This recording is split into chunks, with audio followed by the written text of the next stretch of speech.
Welcome. We are playing Cold Ruins of Lastlife, the second session of 4.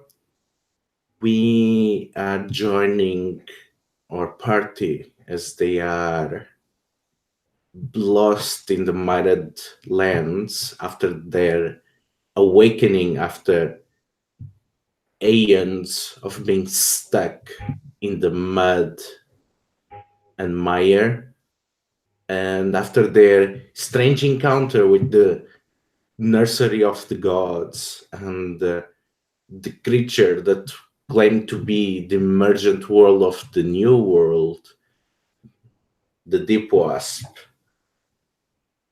we see another figure going through the swamps with some kind of decrepit creature alongside them. And this creature has been on the hunt for ages. And it's barely clinging to what little sense of self that they have, tied to the memories that they share with the people that they are searching for. Other than that, there is a vague memory. He remembers a big sphere of light and an ancient crypt in which this light rests.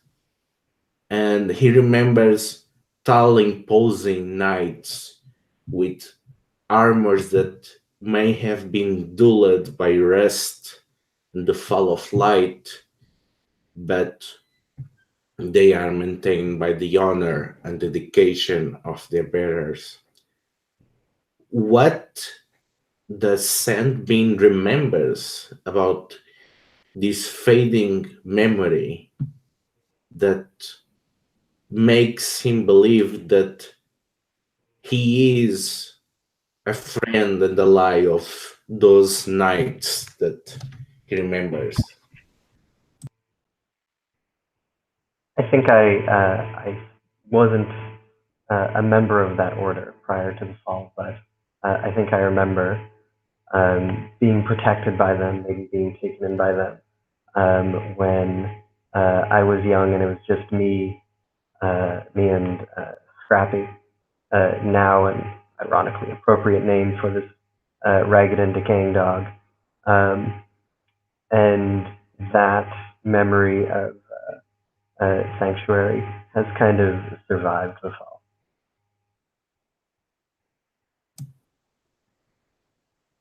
As you make way through the swamp, you see the crumbling ruins of the world that you once know. You see the ancient battlefield in which companions that you once knew fought legions of an enemy that you have forgotten. And amidst those ruins, you see smoke. You remember that you were told to liberate something. The creature called Deep Wasp, supposedly a new ally to the knights or something. What made you take this mission to liberate the Deep Wasp? I don't think there was anyone else who could do it. I was wherever it was had some connection to my past. I had knowledge and familiarity of whatever hive or swamp or musky barrow it was hidden in.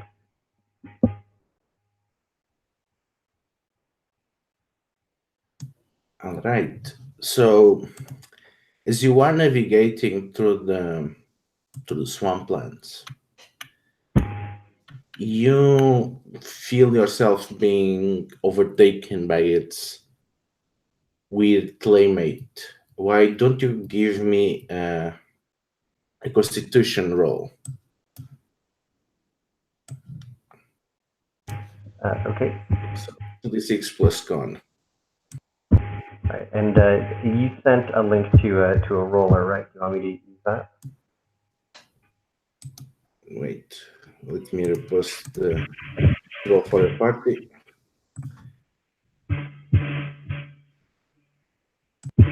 Thank you.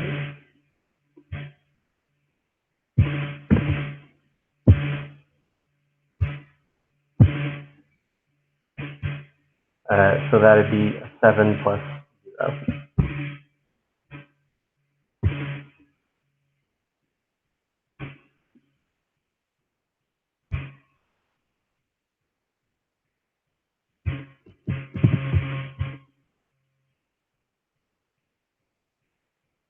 Okay, you are confused. You don't know how you can make progress on the swamp.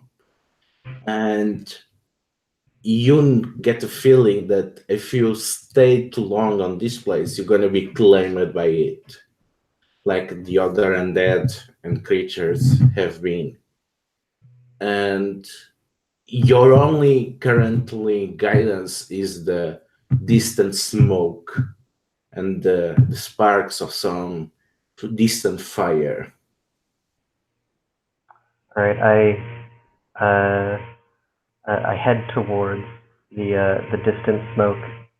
I pick up Scrappy. He's weak, and he's getting tired after all of this walking. And he's not much good at tracking anyway.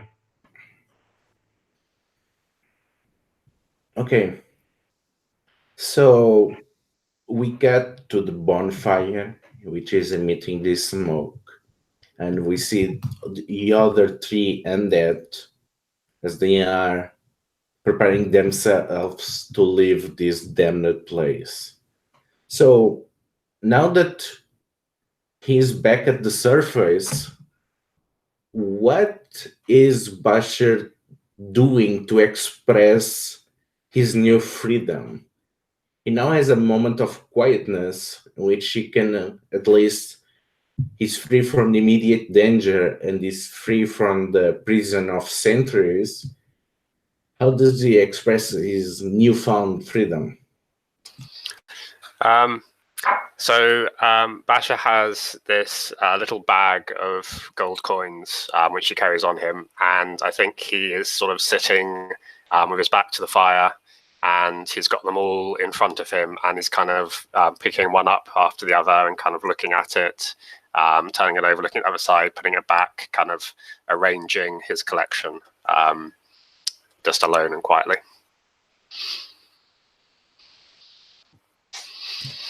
So Reese not only has committed theocide, he also was witness to the last whimper of a dying god and is contemplating reaching for the source of divinity itself. How is Reese dealing with such enormity? I think that one part grappling with this idea that his god must or is supposedly dead, because again he still hasn't 100% committed to that idea yet, but and kind of wrangling with this idea of what he may become, like kind of simultaneously. I think that he's trying to seek comfort in hymns from his old temple, but it's that sort of thing where he can only snatch like 2 or 3 notes of a melody before it sort of trails off into him mumbling.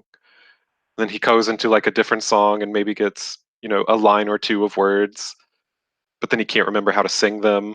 And it's just this whole he's getting like progressively more frustrated probably, because these things that he would normally have done to find solace in frustration are not working for him.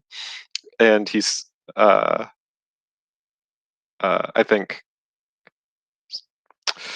I just kind of turning inward, like the more frustrated he gets, and what used to be like singing and like reciting little lines of poetry is kind of turning into just like quiet mumbling to himself.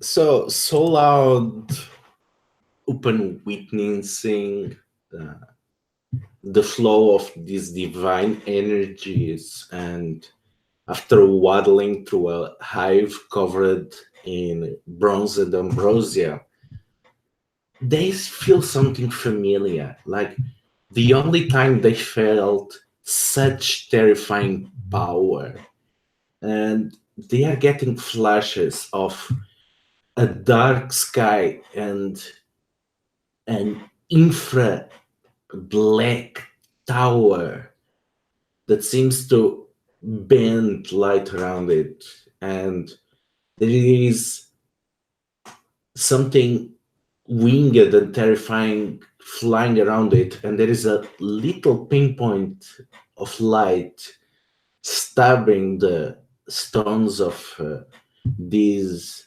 indomitable dome of a tower. Something sword shaped. What sense of terrible power and dread tells so loud that it's not a good idea to go there, but everything is going to end there.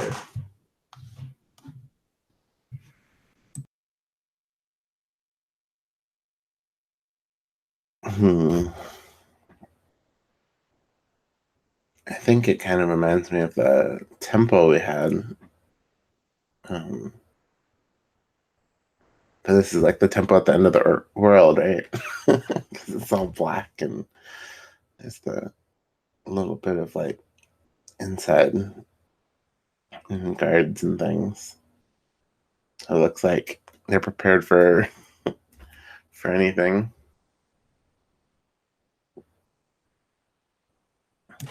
And why is not that welcoming? It should be a place of resistance and endurance. Why, for some reason, that fills you with dread? I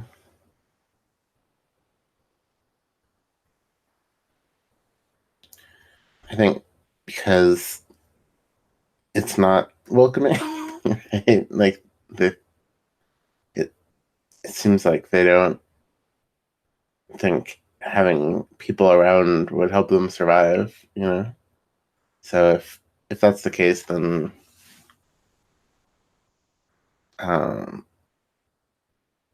like they're not doing it for the good of everybody. It's just some some corrupted version of the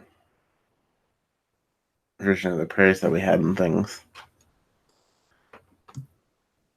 So, as the three of you are lost in this weird moment of realization, you can hear footsteps waddling through the swamp. And so, Saint Bean, you stumble upon these three undead knights around a bonfire. And all of you get the feeling that you know each other pretty well. I think I recognize Reese's abortive attempts at singing, and when I plop myself down, I look at him and I say, "You're always a shit singer." And I think that definitely snaps me out of whatever reverie I'm in.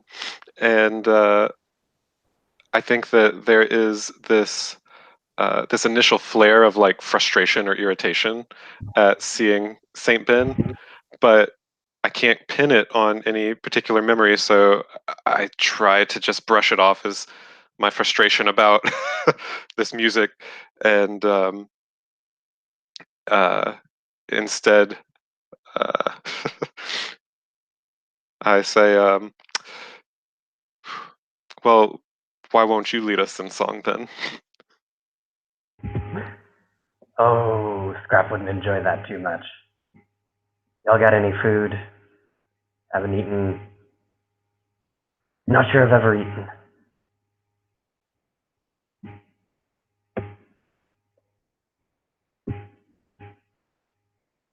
Do you guys have food? I don't even know if you guys. I was gonna say, I think that Reese's natural instinct would be to be able to offer something, but as Reese sort of picks through his rags and stuff, has only like the most, because I've spent centuries in a marsh, so has only like the most sopping wet bits of crust and like other stuff like that.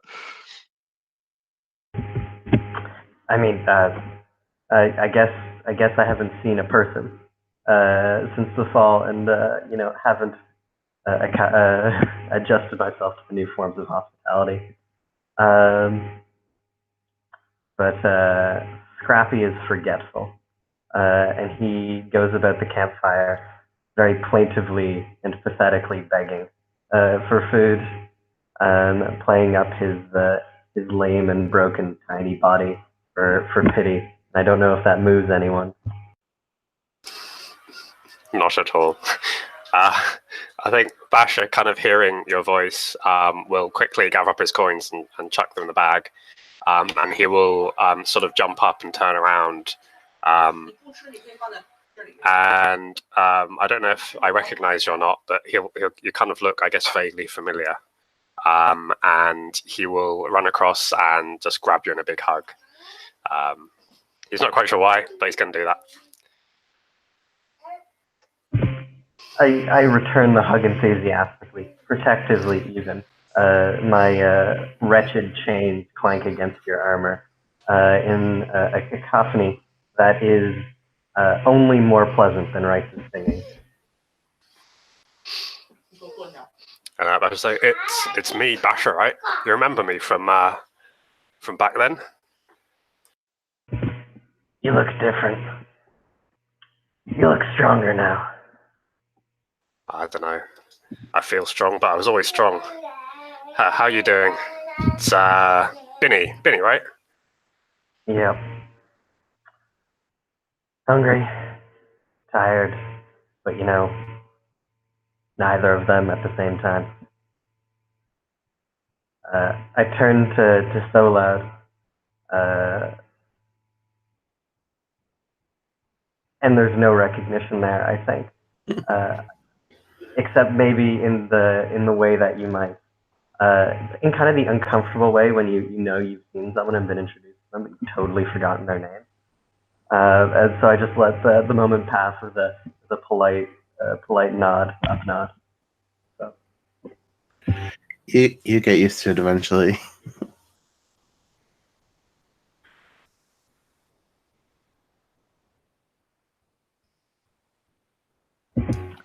So what brings you guys into the swamp? Not sure. Yeah, only woke up this morning. How about you? Have you seen any others around? I think I've been wandering the swamp for a long time, and I'm not sure, but I don't think I've ever seen a person. Damn. Right. I was hoping there was some life around here somewhere, yeah? Butterfly, bird, something like that. Something edible. Just skeletons and shambling corpses. Scrappy here. About it.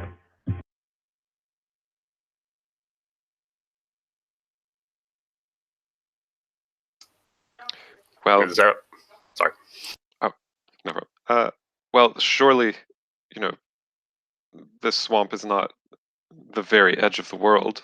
I mean, we can see things beyond it, so it could be that there at least are others like us that we may be able to find. What little we can do as a small group, we may be able to accomplish more if we can, commune with others and band together. I mean, maybe, but I'm pretty sure that us four are the only ones dumb enough to stick around in this swamp. Well, we have been trying to get out. We have not decided this is quite our home, but this Okay, I'm projecting. All right. this fog of memory has made it difficult to right ourselves amidst it all. But we have been doing things. We killed a god, right? I wouldn't shrug past that.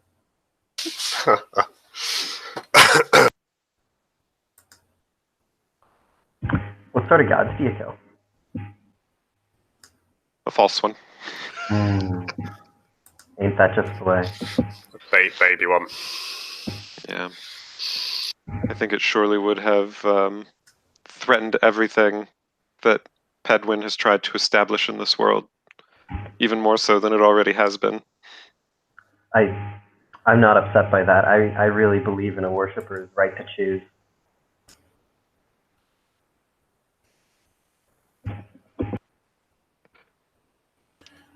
Well, certainly.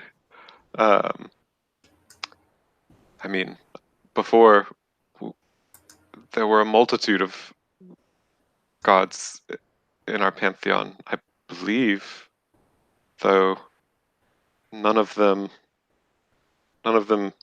stand out to me now. I imagine my devotion to Pedwin has always been rather focused. Yeah, I think that tracks with my memory of you.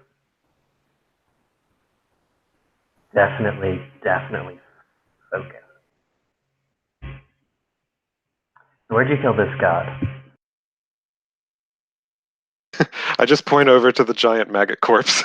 It's just over by the fire.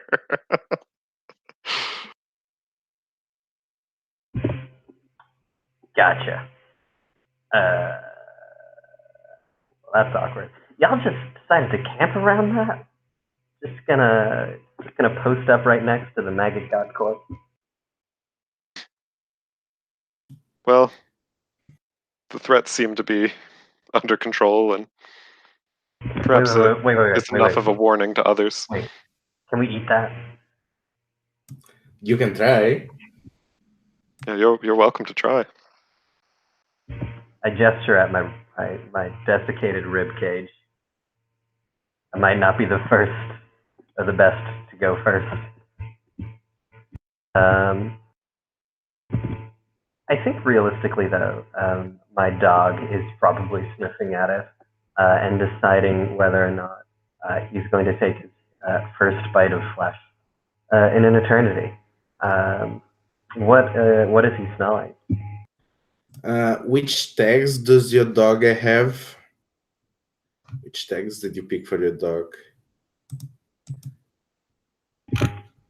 Weak and broken. Okay. So your dog starts pulling a bit of the maggots out of the fire, and you can see that its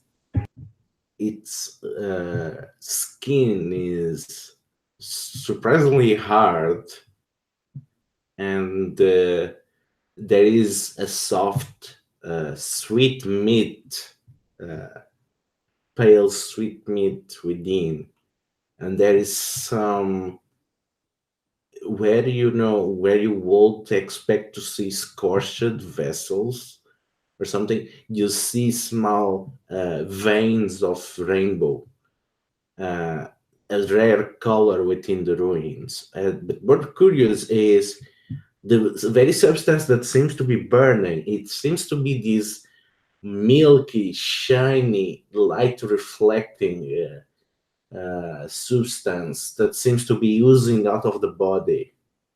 And your dog seems quite happy to lick it, and you can see through its disfigured, broken form something shining within.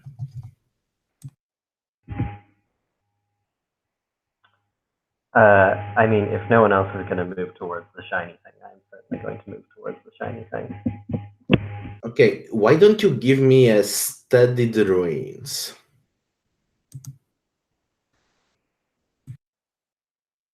Is that a wisdom or intelligence? That's wisdom. All right.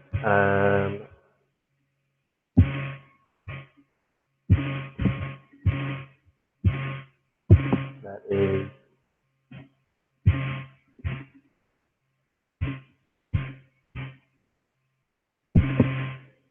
that'll be a 9 plus 1, so that's a 10. Okay, so pick the questions and ask them. What here is not what it appears to be? You recognize from the hardening skin, even after death, that this was probably the death wasp that you were looking for, just the immature form of it.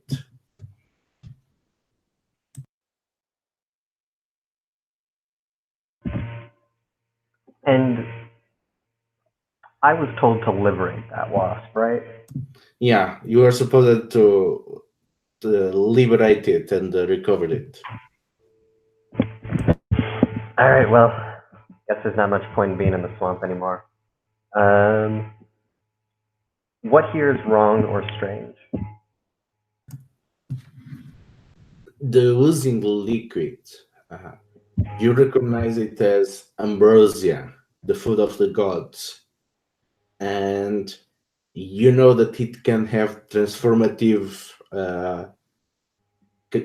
potential upon the living, but you are not quite so sure of what will its effects on the undead be. And what is about to happen? You feel that if you let your dog continue to eat it, your dog is going to transform somehow. The temptation is real. But what was the shiny thing that I saw in the flesh the ooze itself, or was there something else that was embedded in? The rainbow veins on the flesh is what hinted you that this was the deep wasp, because you were expecting a wasp with jewels on its skin and with blood and an armor of the color of the rainbow. All right, I gently tug Scrappy back away from this baby god corpse, but I do pull a small vial or maybe a wine skin out of a pouch and collect some of the ambrosia. Okay, you managed to do so easily.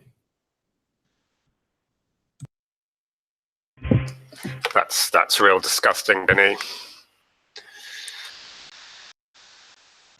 I mean, I don't know, man. I don't really have a sense of smell anymore. It seems like it seems like you guys are the ones who killed this thing. I've got a real sense that maybe it was important in some way. I don't know. I'm just trying to find myself.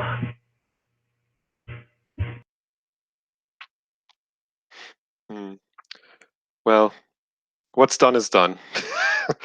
And it may be that though we're all tired and to varying extents hungry and things, as you've told us yourself several times, it would be dumb of us to continue to just sit here. I imagine little change awaits us here at this fire. But you seem to be at least more traveled than us around the swamp. Have you noticed any sort of paths or movements of other creatures through here that we might use to indicate a way out? Yeah, there are paths everywhere, traveling in circles, winding you around. I think that they move. I'm not sure. And I've never seen anything alive in here, but I've heard echoes of footsteps, things off in the darkness. Never caught a glimpse of it. Can we see any sort of, I don't know, mountains or towers or anything sort of large that we could use to sort of guide our way if we wanted to go in a certain direction? Why don't you give me a memory roll?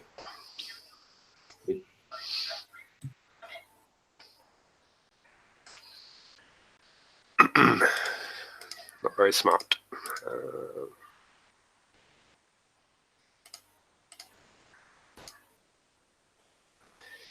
Six.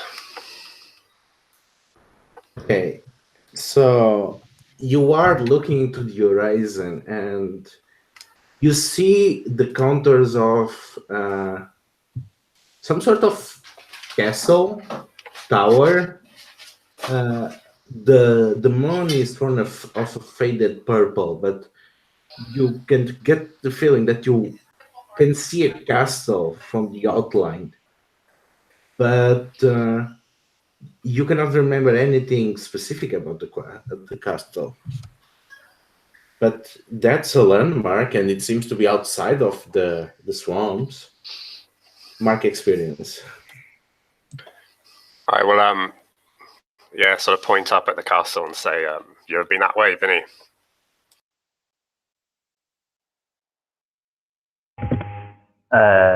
Not once, but to be honest, I'm beginning to suspect that my not leaving the swamp was less a reflection of my ability to navigate and more consequence of my sublimated desire to find this weird maggot thing. So let's go to the castle. I don't know, my schedule's free.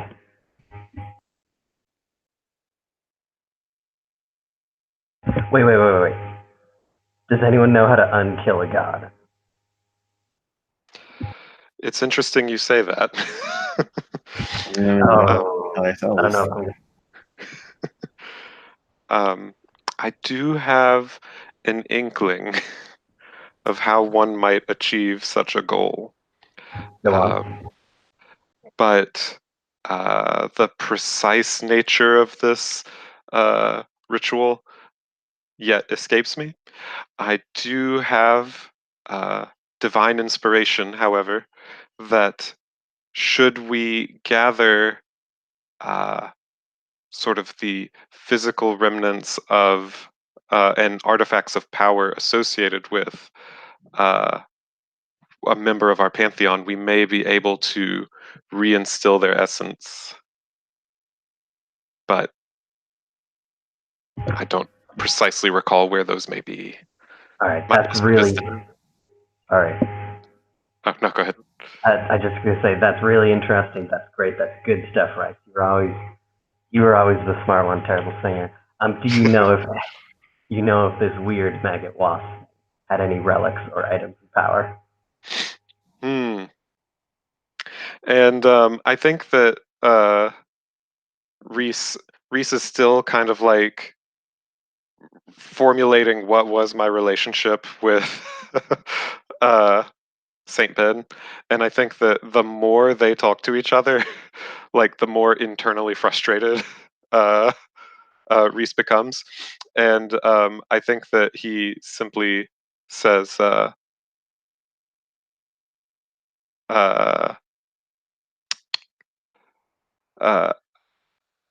gosh, no, but I am certain that if we can find one of the temple vaults, that there is bound to be some relic therein." With his hope being that he just wants this guy to come along with him to find Bedouin stuff. So this baby god, was it like a new god or an old god reborn? I think actually it might be that So Loud knows the most about that, just from his communion with it. It seemed like a new god. I hadn't seen anything like that before. And I think I took one of these like light replicating crystals. I'm looking at that in the fire. And it sounded like you had found something similar by the god itself. So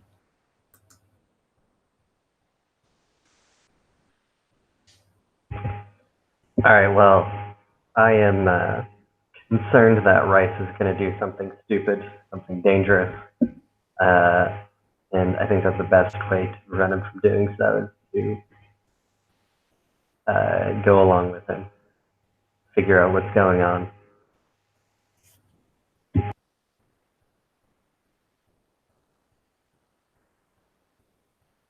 we head into the castle? You gonna go? You guys wanna sleep? I don't know what you're. So everyone is okay with going to the castle. Yes, I think Reese reasons that at the very least it will give them a higher vantage point to seek out other places. So you are undertaking a perilous journey. So you pick a trailblazer, a scout, and a quartermaster.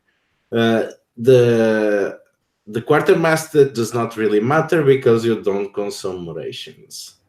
So let's just skip the quartermaster.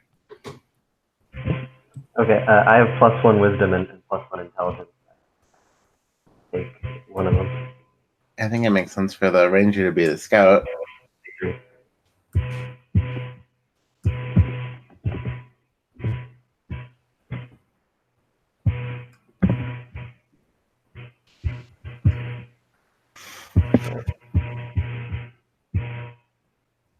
I got an 11. Awesome. Okay, and who will... I forgot I was muted. I have a pretty solid wisdom score, so I don't mind trailblazing. Okay, trailblaze it then. All right, that's a 12.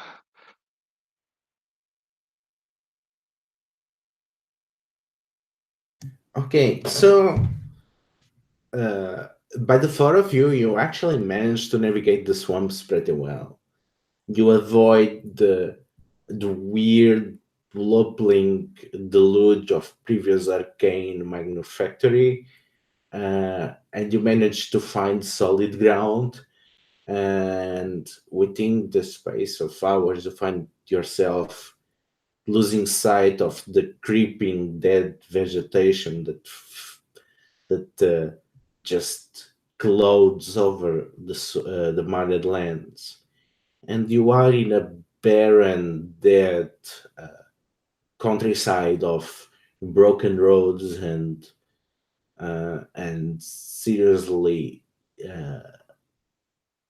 The best way to describe that might not be crumbling, but more like sprouting mushrooms, where someone was seeing something crumbled and tried to rebuild it in what might pass for old villages and houses, all leading towards the castle. And you see 4 riders in skeletal horses going down the road towards some distant point. So, Basher, what about these riders might makes you feel as they are the enemy? I think maybe just sort of something about the way they sit in that kind of really relaxed, kind of slumped way on top of the horses reminds me of the hordes that we used to fight back in the day. Whereas all sort of the guys on our side would all be straight backed, serious, gleaming armor. Yeah, these guys look like they live on the horse all day. It's a kind of, yeah, looks very, very skilled.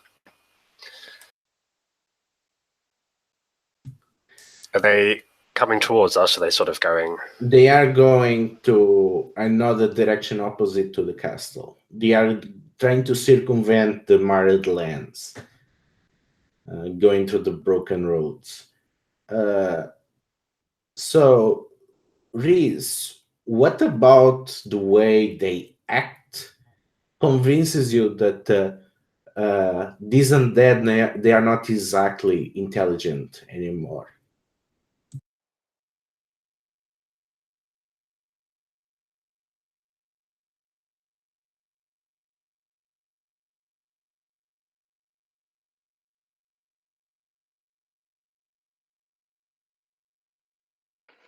Oh, this is tricky since they're on horseback.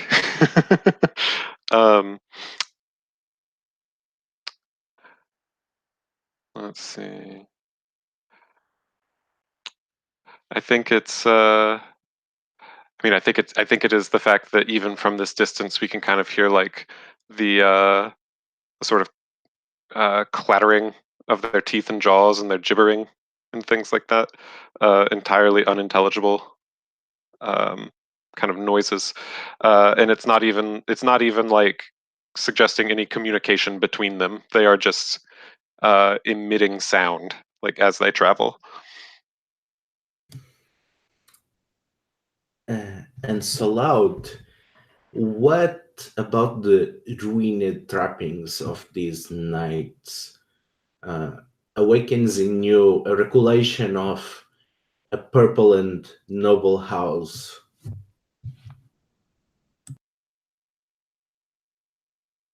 A purple house?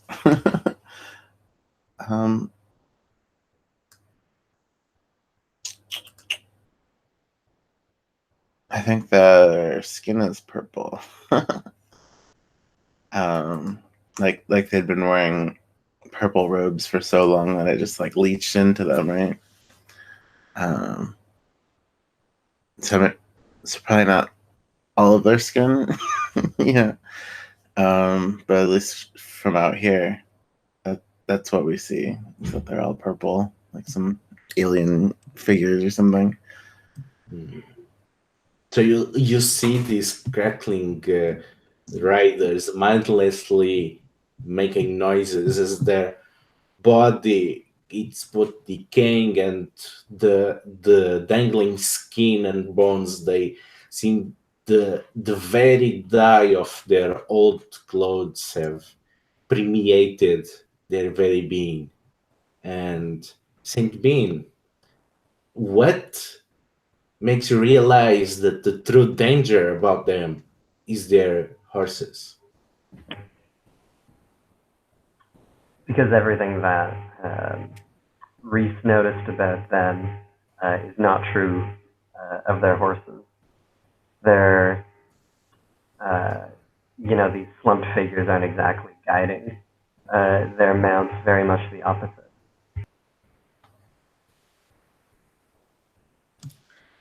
So you are within. You can see these pseudo villages around the countryside, and you can see this magnificent castle in the horizon. And going down the road, you see these horses and their puppet riders. What do you do now?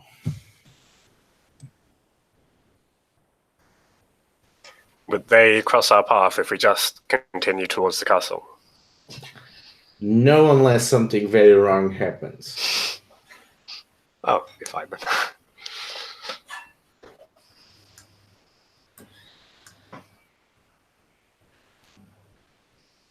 I think, in that case, Basher would just sort of continue down the road, being, quiet, but not super stealthy, just sort of normal.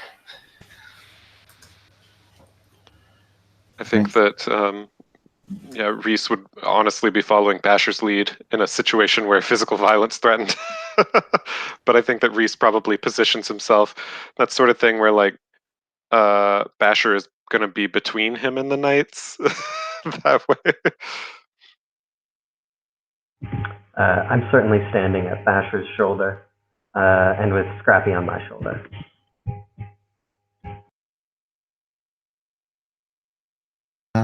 I'll say Solaz in front because they're curious about all the stuff around here. Trying to get a good glimpse of it all. So as you approach the nearest village, you can see the crumbling stones, and you can see a mill that is still somehow operating. And you can see fields and fields of completely eroded dust. And you can see figures lurching around the fields in what seems to be always the same patterns. Nobody comes to meet you as you cross through the empty village and its crumbling status. Not even the wind seems to race between those empty stones. So whatever is operating the mill is not wind force. I think I look to Reese for a lead here. He was the one who spotted the castle. It was him who wanted to find relics of his old god in order to foolishly resurrect them. I think that since our walk up has been, aside from these distant figures on horseback, has been relatively calm as far as travel in Last Life goes. I think that Reese has sort of been studying the castle in any sort of what would you call it, like heraldry or tapestry or other kinds of markings that might be on the outside to try to recall whose castle this once was, and what they may be able to find there. Okay, why don't you give me a study the ruins? Okay. So let's see. Are we heading towards the tower like I saw in my dream? Oh no, it's not like that. Okay. This is a gray castle, but it's not that peach infra-black that you saw. Yeah, but I'll tell other people about what I had seen. Mm-hmm. Okay. I have got a 13. Okay, so you can make 3 questions and mark radiance. Awesome. I think my first question here is, what here can be made into something useful and new? Well, you know that the castle is impressive. It seems almost untouched. It's well defended. It's filled with stained glass window. It's powerful. It's strong. It seems like it can last the end of the world. But you get the feeling that it's not being exploited properly. If someone was to take control over the castle, this could be the capital of a new kingdom for a new world. Mm-hmm. So then what here is wrong or strange? You look around, you remember the nights, you look at the figures on the fields, and you get the feeling that everything is meaningless. Everything is just following old partners. This reminds you somehow of the amazing craftsmanship that people did before the fall with these complicated clockwork machines. It seems like the entire countryside is a clock ticking away the minutes to the end of the world, and the castle is just the center of this clock. That everything around it is artificial. It's a monument to a world that no longer exists, and you feel like the more you stay here, the more you will become part of this clock. So then, how could I take control here? Your instincts somehow collude with your memory, and you get the feeling that you try to take control of this. All of you get the feeling that you were fighting to take control over this castle, and you get the faint remembrance of that your goal was to defeat its queen. You know that the figure that sits at the throne is the architect of. You feel like it's the architect of everything that you hate and everything that you despise, and maybe the fall itself. You get this sense of unspeakable hatred about the queen of this place, and you know that if you can dispose of her, someone proper, someone that deserves to take the throne, can seize it.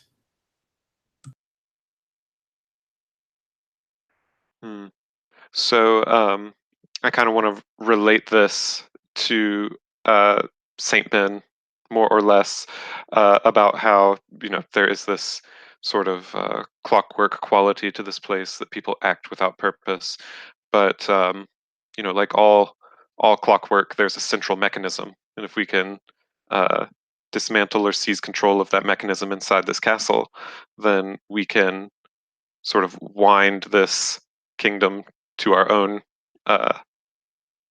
timing.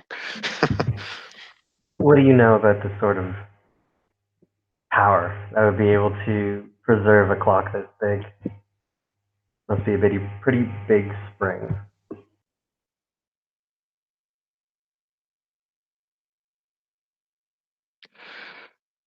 That part, I can't necessarily tell you. All we can do, I suppose, would be to hope that, like the city itself, that it has been weathered and worn down, like the rest of the world, and that we're hopefully not going to encounter it in its peak condition.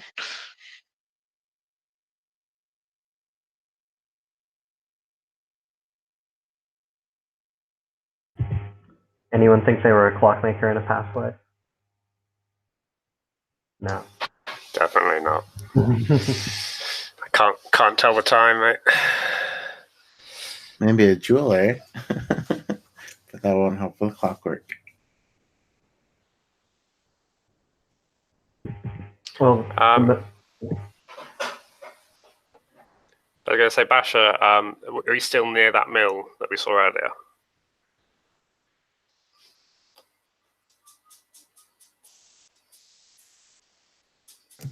I mean, if you are not, you can get there easily.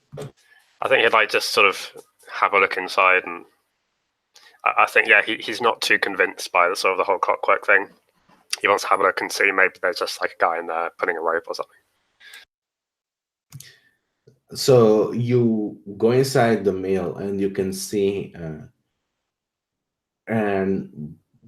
very dilapidated skeleton turning around, pushing the millstone himself, and you can see that he's been doing this for so long that the grindstone is only just a thin wafer of silica, and seems that it's ready to break at any moment. And there is no grain, but he keeps going at it. And the faint blue sparks that are his eyes seem to brighten up with recollection.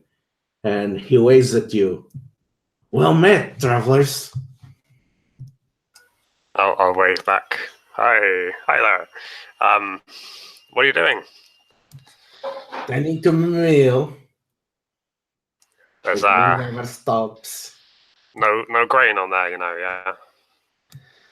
yeah. I'm afraid that is the case, but the old queen wills it. And he points to his bony finger to some writing on the wall. And it says there, never leave your post, no matter what you remember, or you will pay the tax.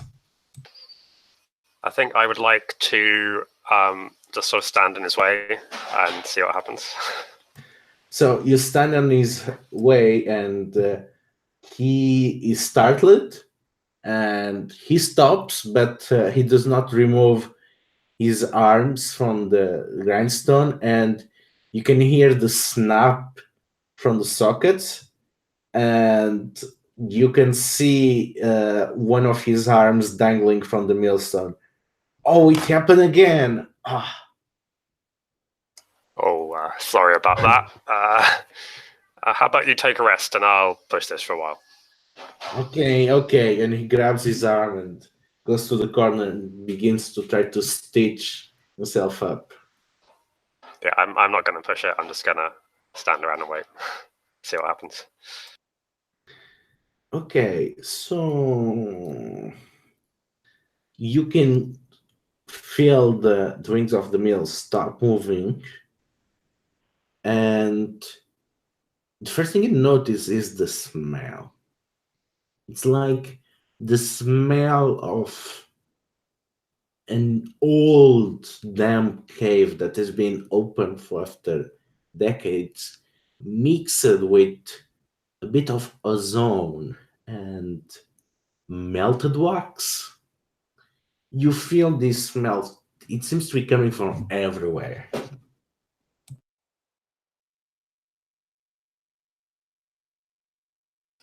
Can I see any change in the skeleton or anything that might be causing it?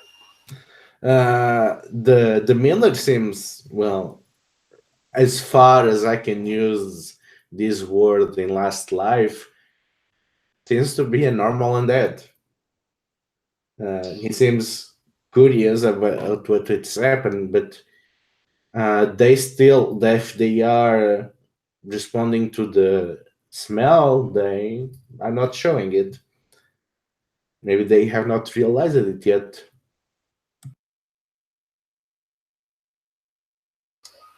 I think Bash will shrug and go and look outside and see if he can see anything strange happening.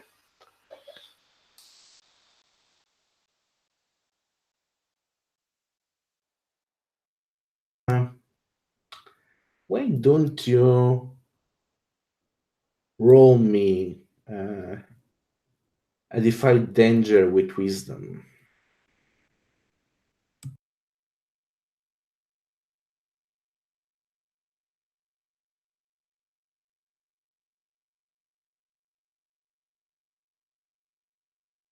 It went from 2 dice to 4 somehow. I'll do it again.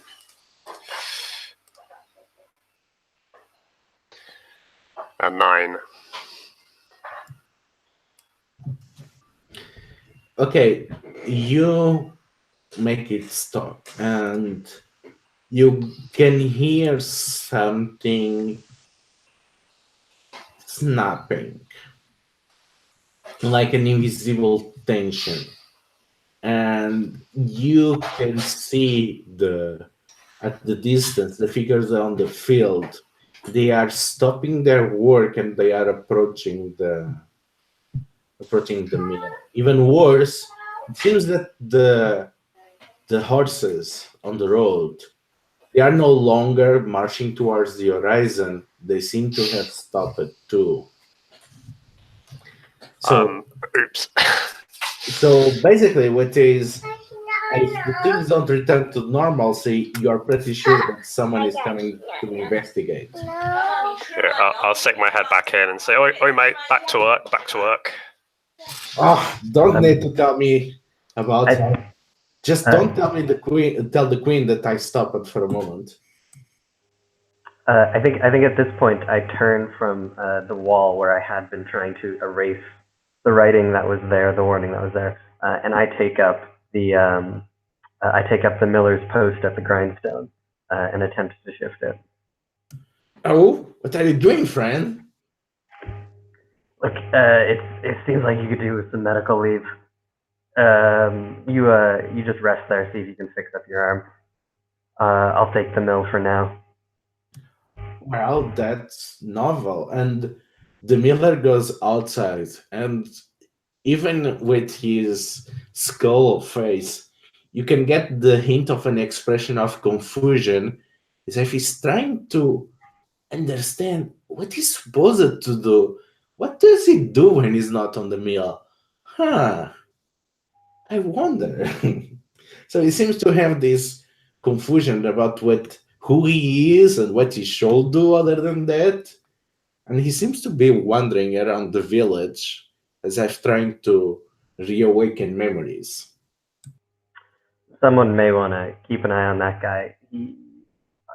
If we can control when this little clockwork kingdom starts malfunctioning, we can maybe set a trap. But if he sets something in motion, then this cards could come tumbling down on us. I think I could accompany him and keep him in under watch / in conversation to try to learn more about how he came to be this way or into this place or other things. Maybe jog his memory some. Okay, so Reese is going to keep an eye on the miller. Who's going to keep an eye on Reese? I think Solar's gonna look and see if the mill is connected to anything, right? Like, are there any marks on the floor or something? Okay, why don't you do a studied ruins then? Okay, yeah, that sounds right. What stat is that? Wisdom. Okay.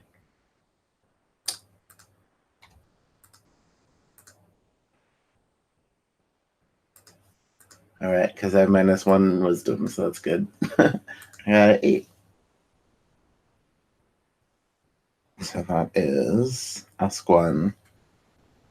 I guess what here is vulnerable to me now? Or what here is vulnerable to me? Vulnerable.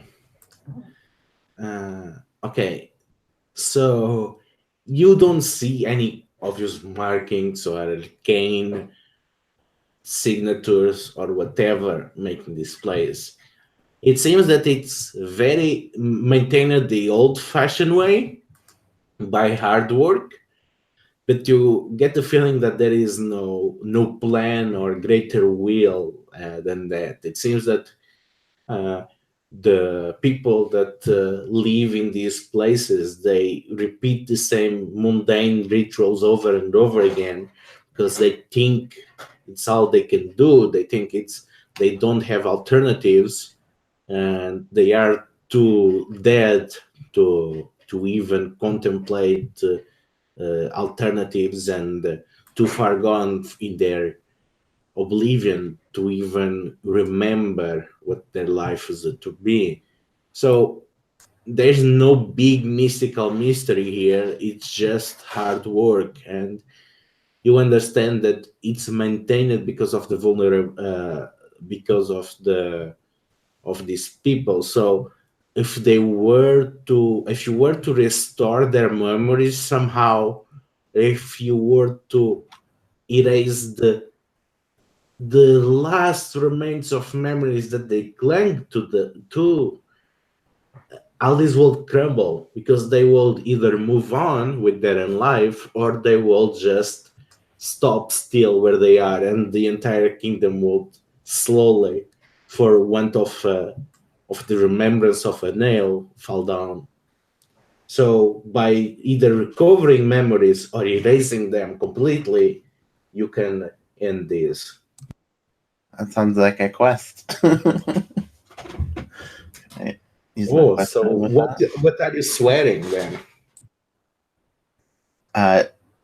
Would it be the queen, you said? Is the person in charge here?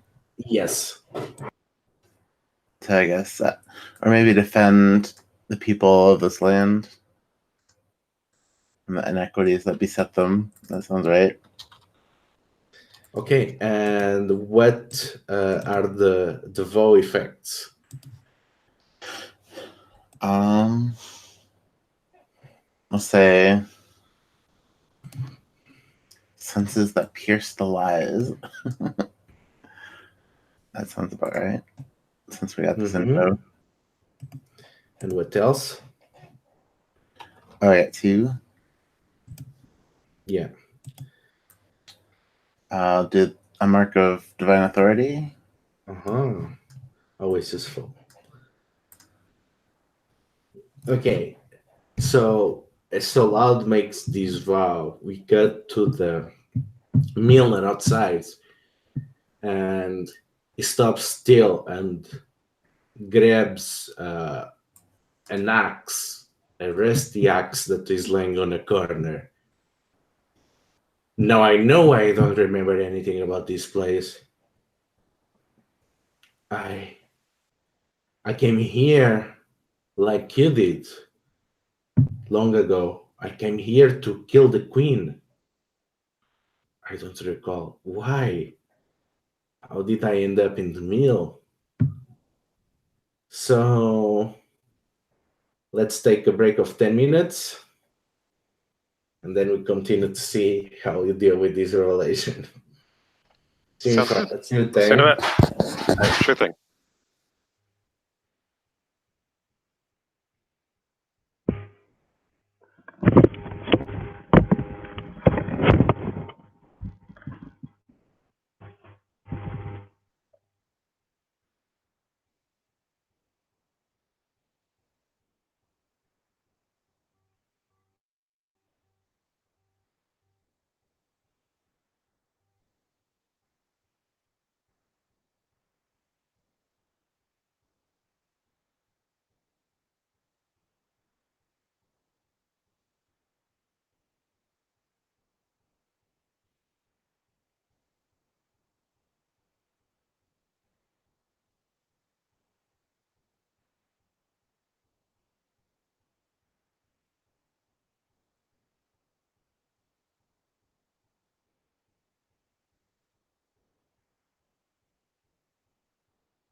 So, are we on here? Or is Asher still missing?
Okay.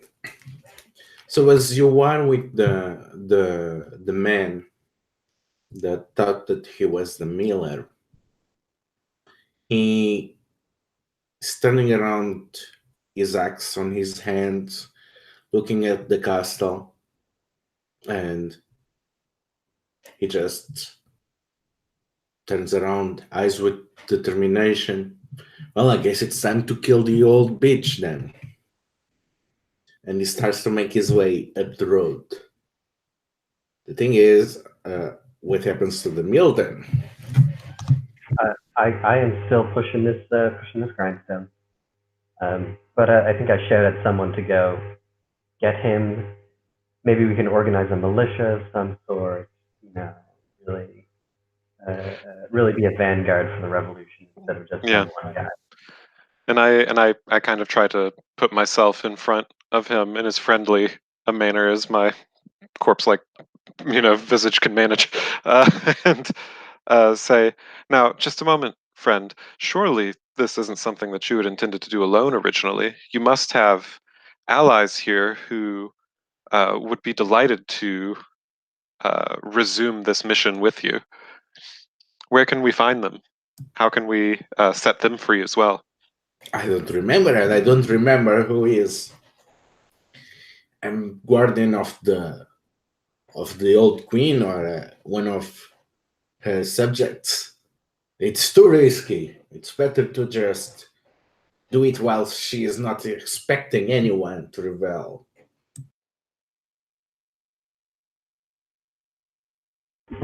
Have we seen any sign of any other, forgetful automatons? You've seen a lot of them moving around the fields.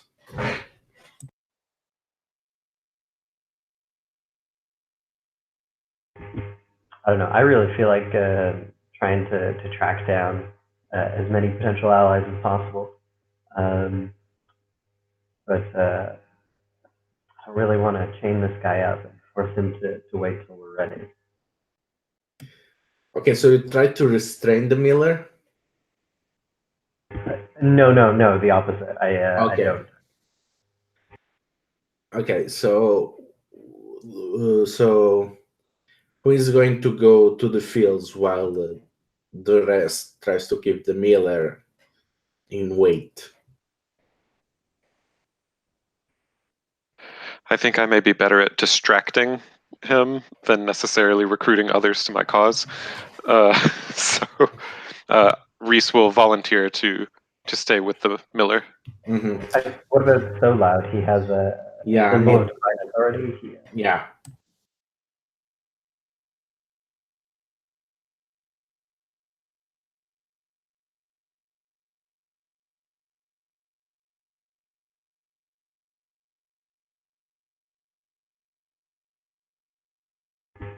So Loud. I think Luda's eating. I just got back though, so. You did not miss much. Basically, the miller wants to go on his own and kill the old queen, but the others are trying to persuade him to wait and to try to recruit more undead and barge into the castle with a bunch of undead. And because there are no other undeads in the village, they are planning to go to the fields. But some people want to stay behind and be sure that the miller does not go on his own.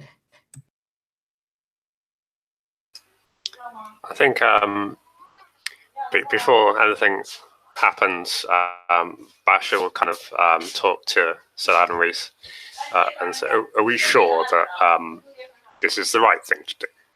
Like you remember last time, Reese, you maybe want to go and have a look first, be a bit careful before we destroy a kingdom, you know." I understand your hesitance, and I know that what we did yesterday, this morning, time kind of blends together, was, definitely questionable. But I mean, look around you. What we see here is definitely not right. These people are essentially enslaved to some force here. This is not the way this kingdom was meant to be. I think, as usual, I'll sort of nod and accept the wisdom that Reese is giving me, and say, "Yeah, that sounds right. Yeah, I'll go and talk to the others, and I'll see if Solad wants to join me, try and rustle up some revolutionaries." Yeah, of course. I'm on a quest to defend the people of this land, so. Well, that's interesting, because then if we recruit the people, that's not really defending them, is it?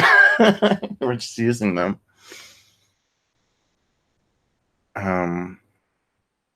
Yeah, so I think I'll help recruit people as long as they want to come. Okay, so as you approach the fields, you see that things are in a very poor state. You see plows, but they are basically just whatever remains of the iron being pulled by crawling undead. Their limbs, just stumps, as they seem to have worn them out working the fields. And all of them seem to be very damaged in terms of mind and body. All of them, they have just tied bodies, boulders or sticks to where their body seems to be failing, and just seem to be dragging themselves. And they seem way more goner than the miller was. You can see maybe 3 or 4 that are in better condition, but they are in a unusual state. They seem to be shackled with thick chains to pillars and seem to be acting as improvised scarecrows. And they seem to be restrained in a way in which they can barely move or talk. But they seem whole. I got to one of the scarecrow fellas and crouch down and have a chat. Say, hello, friend. What are you doing? Sorry, what was that? Are you going to restrain their unrestrain their mouths? Is it how are their mouths filled at the moment? It's like chain in there, or chained and stitched. Oh wow. I don't know if I want to do that.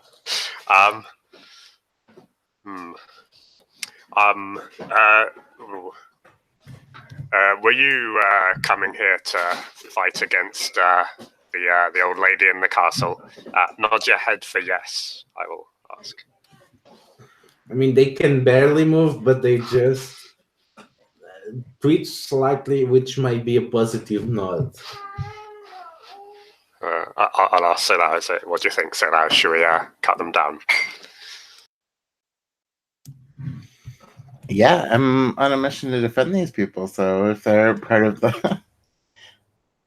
if these are the people that the Queen's after, then that's super important. So you liberate the nearest of them, and he falls like a heavy thud. It seems to be a bit more lit than the other skeletons and quite tall. And there is a tanned, leathery skin over their face and bones. And they turn to you. Well, it took you about time. Where are the others?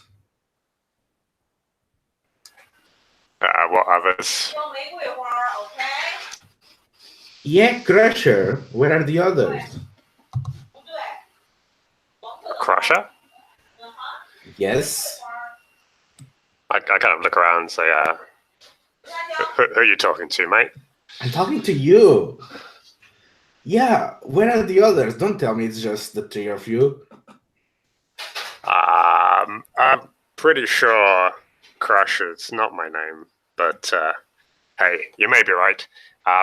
There's another couple of fellas over there, and I kind of point at Reese, who is dancing around the miller, trying to stop him getting towards the castle. Oh, good, Reese is here. So clearly the Hol'Jethariae know that this is of the most importance. Come, we have to get the others. Come on, don't just look at me. So you lead on, friend. I think they got the captain first. Where did they take old captain? They are pointing to a small figure on the most distant scarecrow, and as you approach, you can see it's another drowned-like corpse that is missing a head, and instead it has a helmet attached to it. So it's impossible to blind. So it speaks with with the resonant voices. Oh, I cannot believe it, Crusher. Quick, release me. I'll kind of nod and smile and pull the chains off and drop him down. And they don't even wait, and they move to release the last one, which seems to be a very muscled undead, which is quite weird. You have this. It's like imagine a gray version of the Hulk, but a dead one. So it's like it's half decomposed, half inflated, but it seems still to be empowered by some dark magics. Finally, I can feel myself. So, where are the others? Where is the rest of the Hol'Jethariae? I kind of point back over Reese and say, you mean him? No, I mean our order. Where are the rest? We are sworn to the unborn king. Don't tell me you forgot your vows. No, of course not. And kind of laugh. No, we've got no time to waste, eh? Let's get into that castle, right? Why? We cannot defeat the old queen, just the 7 of us. It's nonsense. We need to regroup with the rest of the troops. And once again, do battle. So, battle with who? With the old queen, of course. We have been fighting over the fate of these lands since forever. We got captured in battle last time. What happened to the 4 of you? And the captain seems, well, as much as a empty helmet can make expression seem a bit suspicious.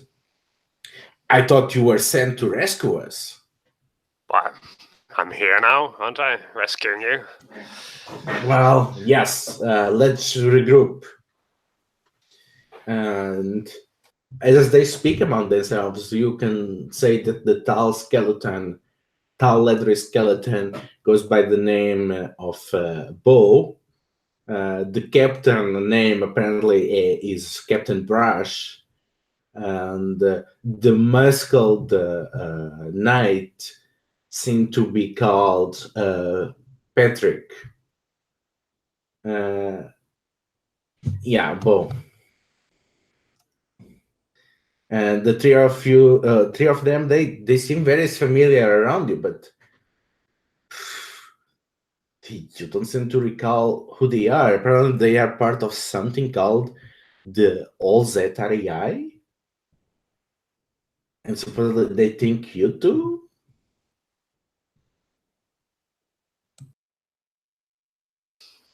Yeah, I'll just stride confidently ahead, sort of leading them towards Reese so they can't see my confused expression on my face. I think I'll try to talk to them, ask them what they were scarecrows for, or what they were doing out here, other than as prisoners, right? Yes, we were coming. We were part of the vanguard. Most of our forces got trapped in the swamp. We were looking for an alternative road, and on the way, we were waylaid by those damned horses of that the old queen created with sorcery, and they're mindless riders. They barely knew what to do with us and just wended us to the peasants, and they just propped us up. Is there something out here we should be wary of? Well, you don't seem quite yourself so loud. Don't tell me that the castle has started to eat your memories away. Of course not. That would be ridiculous. Well, that's the biggest danger. We have to be fast and decisive because if we linger around, it's going to consume all that we are.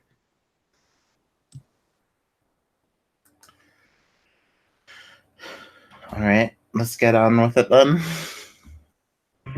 Oh, but I told Crusher, we cannot just barge the 7 of us. I mean, on with the recruiting effort, of course. What, you mean the peasants? What do you want to do with them? The same thing we did for you, save them from their bondage. This will never work. They are too far gone. Well, I mean, you were always a good officer, so, and I don't have the authority to order you around, so go ahead and try it, but don't keep your hopes high. I'll keep that in mind.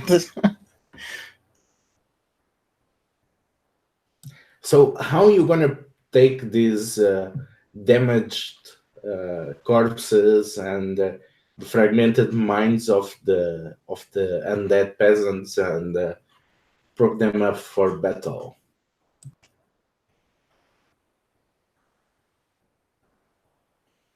And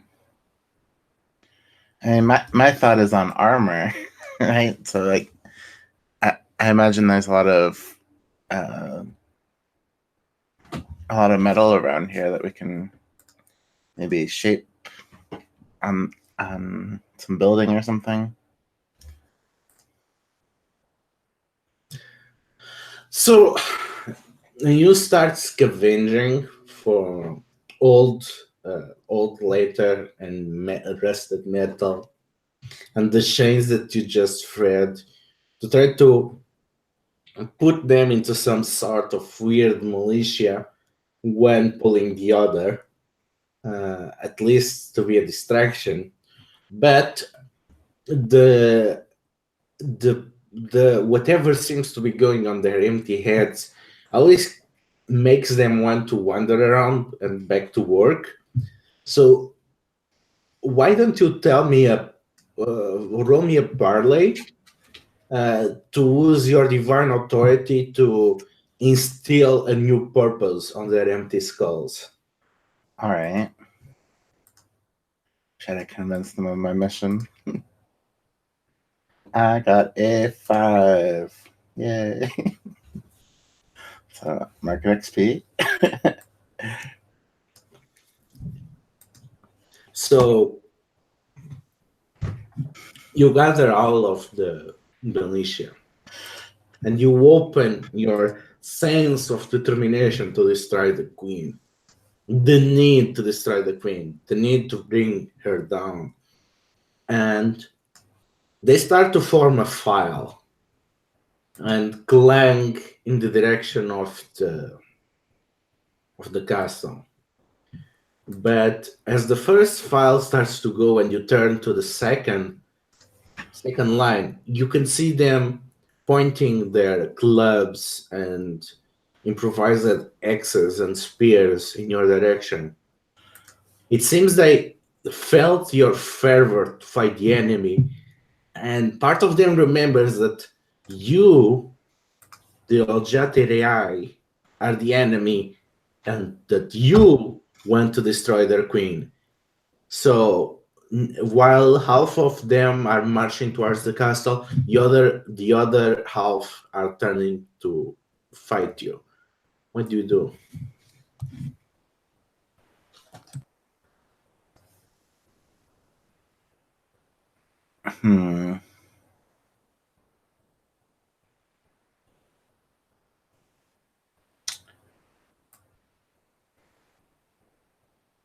I think I'll pull on Reese. He owes me because I saved his life before. So I'm like, what should we do here? Are you gonna help me fight these, or should we just run towards the castle around them? What's the best plan of attack, do you think?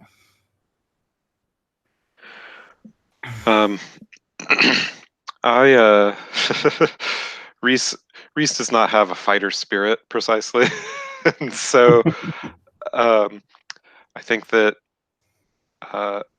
his inclination is to either retreat to these other undead that we just liberated, the three big soldiers, and hope that they'll forgive us this indiscretion and hopefully take care of the problem, or to if we want to really just seize the moment, that we could just surge into the castle behind our other troops and hope that in the confusion we can gun it to the queen real quick. But I don't think that we're prepared to handle a group like this just by ourselves, especially when these other peasants have just gone in with no real sense of leadership. They just have a sense that they should kill. So What if we remind them that? Sorry, I'm over here milling, but what if we remind them that they're not supposed to leave their post? That they'll be subject to the tax, I believe is what I scrubbed from the wall. Oh, that's good. Yeah, that by leaving their post, they're abandoning their queen anyway. I don't know if we want So Loud to be the messenger for that warning, but maybe it will work. Okay, so why don't someone defy danger with charisma to remind them of the law and instill them fear of the authority of the old queen? I think Reese can step forward to try that. He's a people person, believe it or not. Oh, but that's a 5. So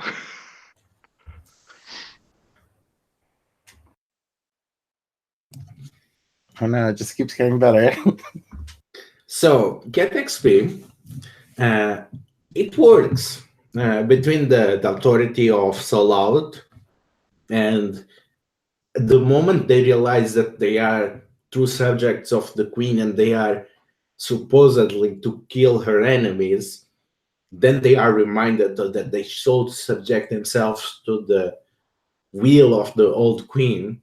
They drop their weapons and go back to the field. The problem is this causes such a disruption that you can hear the sound of hooves, and you are aware that the horses and their puppet knights are coming for you, and they are aware that you have disrupted the intricate tapestry of the kingdom.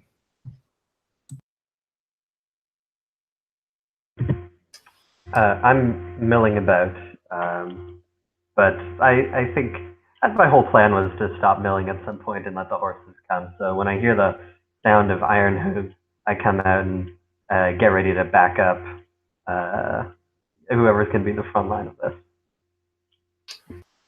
I think Basher will just shout to the castle, and he'll just start sprinting towards the castle.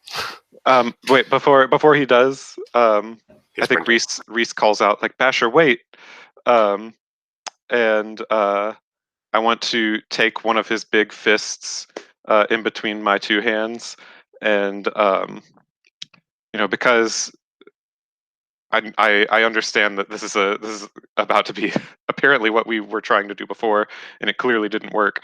I say a little prayer of Pedwin over him, an attempt to bless him. So let's see if I could do better at that than I just did in my last one. Will this work with a dead god? Nope, because I just got another 5.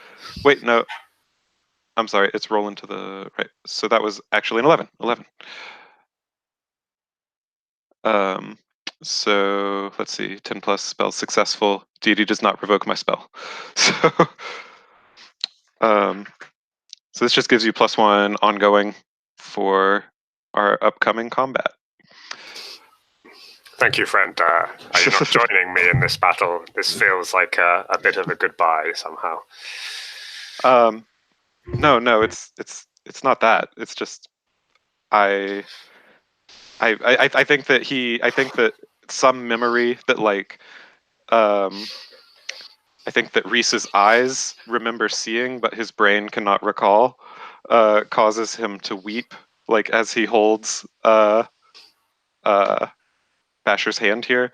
He says, I'm filled with an anxiety that I have not felt in ages. Well, charge into battle and forget your anxieties, and I'll pull him along by his hand. Okay. Yeah. Okay, so as that is happening, Brash and Patrick and Bo turn to you. Go ahead, we'll delight them. Will not last long, but we'll meet back at the base. That's when we have our bonfires. They turn and run towards the horse people. So the four of you have an opening. What do you do? Well, if Basher's leading the charge, then I'm going to follow as best I can. I'll fire a shot at one of the oncoming horses before retreating forward, charging behind. Okay, I seem to be mistaken. I thought you were charging towards the castle. I didn't think we started. Yeah, I'm charging towards the castle gates. It's not really at anybody, just sort of at the gates. Yeah, because that is the idea that I got. That the three other Hol'Jethariae that you liberated, they were going to get you time while you attack the castle. Okay, so just barging into the castle, and it's anticlimactic because the portcullis is open, and the courtyard seems to be windswept, and nobody is manning the gates. You get the feeling that the place has been, well, it's a ruin. It's like you saw before. Everything is intact. Seems like it will be perfect defense. The stained windows are there. No damage has been done to the castle, but it's ruined. It's dead. It's somehow whole, but propped up without life within. And you don't even see anyone manning the gate. You can just step into the castle.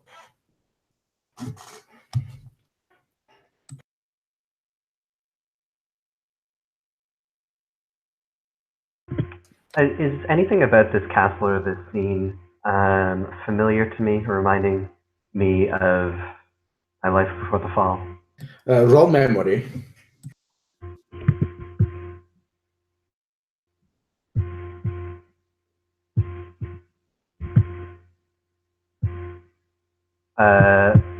That would be a 12.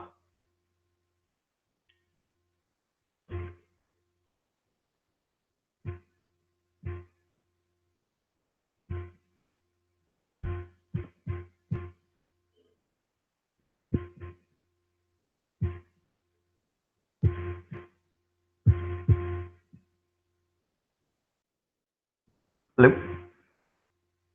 Sorry, I'm thinking. Oh, sorry. I just thought I'd got on mute. Okay, so Specifically, I'm wondering where we can find the queen. you remember this same courtyard, but it was different. You remember troops standing here, not living troops, still undead, but you see a lot of knights wearing majestic purple cloaks, and you remember standing over the balcony, looking down on them, and you turn back, and you are in this majestic throne room, and you see an old bearded undead sitting on the throne, the king, and he leans forward and says, "Brother, I have a mission that only you can do. We cannot lay claim to the lands that have been destroyed by the fall before we destroy the crystalline prince. I don't trust anyone else other than my own blood.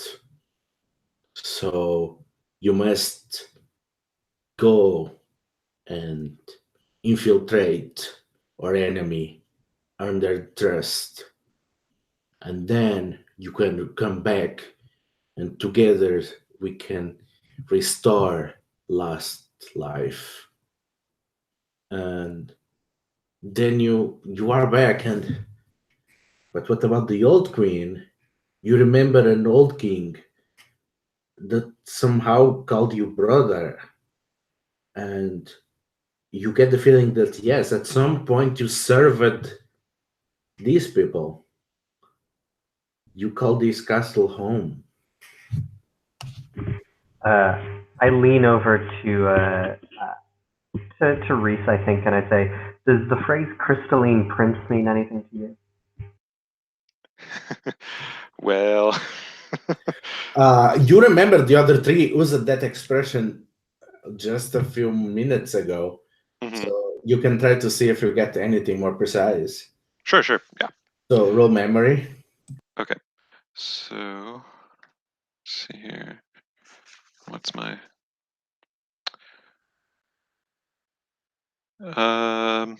10. You have a vision that is similar to the vision that Saint Bean had when he was introduced at the beginning of the session. In fact, Mhm. it's exactly the same vision, but from another point of view. You see this crystalline figure shining to a room full of great knights, and you can see Saint Bean kneeling as he's told to recover the deep wasp. And you turn around and you see your other knights. You see Captain Brush on his enormous spiked armor, and you can see that he still has a head at this time. And you can see also Bo there standing there with other 10 knights of their brigade, and you are invited to get closer and to pay ministrations to the crystalline prince. Mm. And you go closer to the light, and you see this magical sphere in which within it's an unborn child dangling from an arcane umbilical cord, Mm. alive, preserved, waiting to be born into this world. Mm-hmm. And you remember a voice coming from the shadows. If anything happens to me, it's up to you, Riz, to bring the crystalline prince to Castle Oblivion. Only when within the throne room he can properly take over his birthright and save the world. Mm. And is there anything kind of maggoty about this baby? No, it's a perfectly healthy Okay, fat baby. Yeah. just checking. I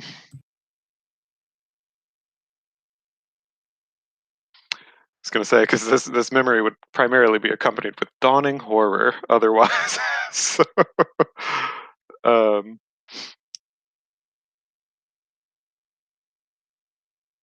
Okay, so listening to that though, I did lose track of what was St. Ben's original question that I plumbed my memory to answer. Yeah, I think I just wanted to know anything you might have known about the crystalline prince. Oh, okay, yeah. Then, yeah, I mean, I share that it is this,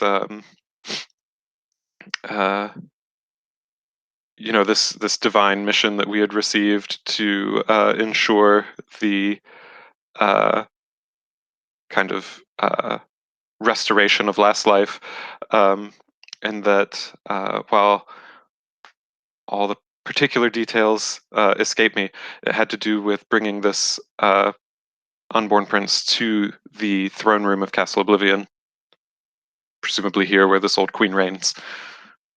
So that baby would be pretty old by now. Think you could still do it? The nature of the divine is distinctly different from the nature of us.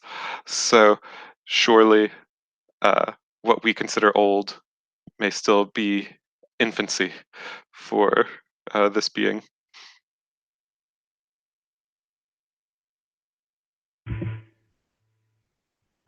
Anyone know where the queen is?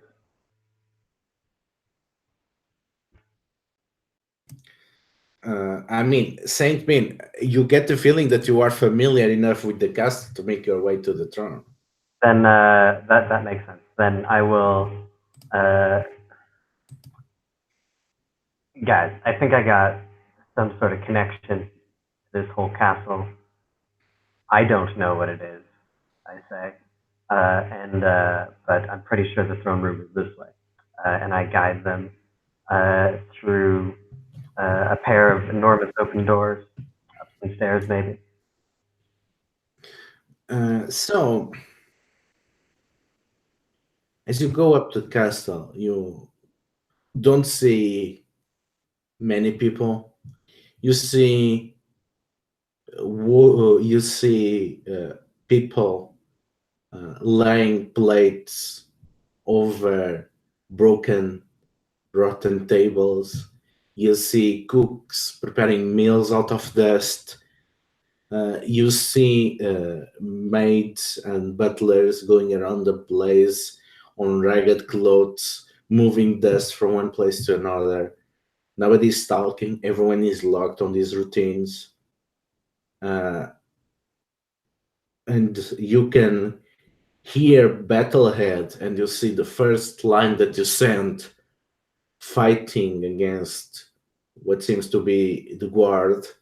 But the guard is not even mounting a resistance. They just move to block the path, and the peasants just cut them down and keep battering them as they try to resume their posts.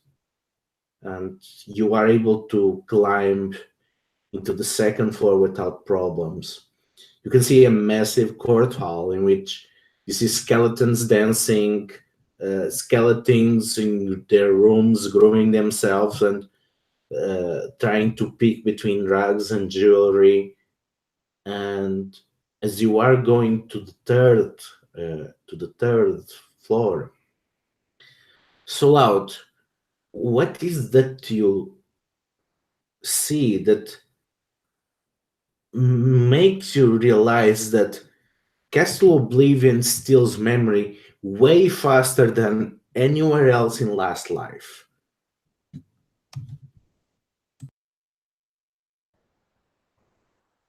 What about Castle Oblivion?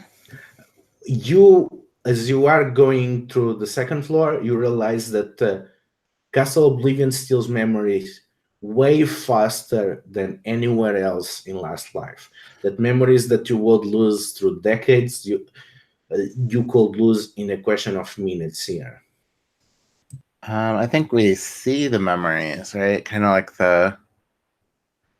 like like a gas coming off of people, right? It's like a silvery gas, like from the Last God, where it was emanating light. These are kind of just kind of shimmery and not actually putting out light. So, Basher, You, as you go around, you recognize the layout of the castle because you remember studying it over and over. But the name there was not Castle Oblivion. What was the real name of the castle? um,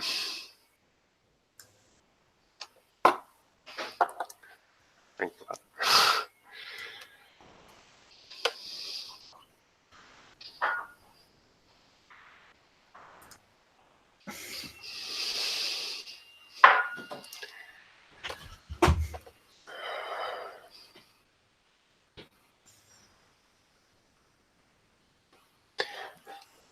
I think just the new keep. And there's some sort of historical reason why it was called the New Keep, and there was an old keep, and I can't remember why, but I know it was called the New Keep.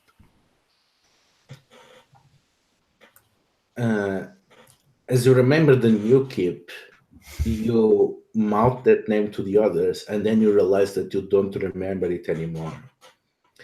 And you feel dread on your bones as you realize that the soft bluish mist of memory effluvia that you've been noticing, it's not coming from these people that have barely any memories.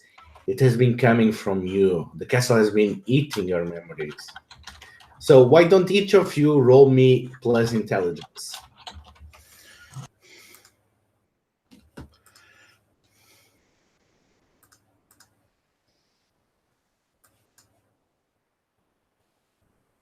I believe I got an 8. 3. That was a 9 for Reese.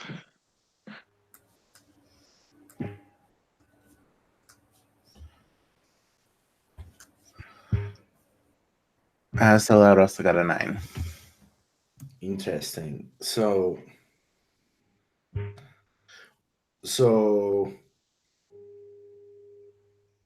who got the 3? Basher/Crusher.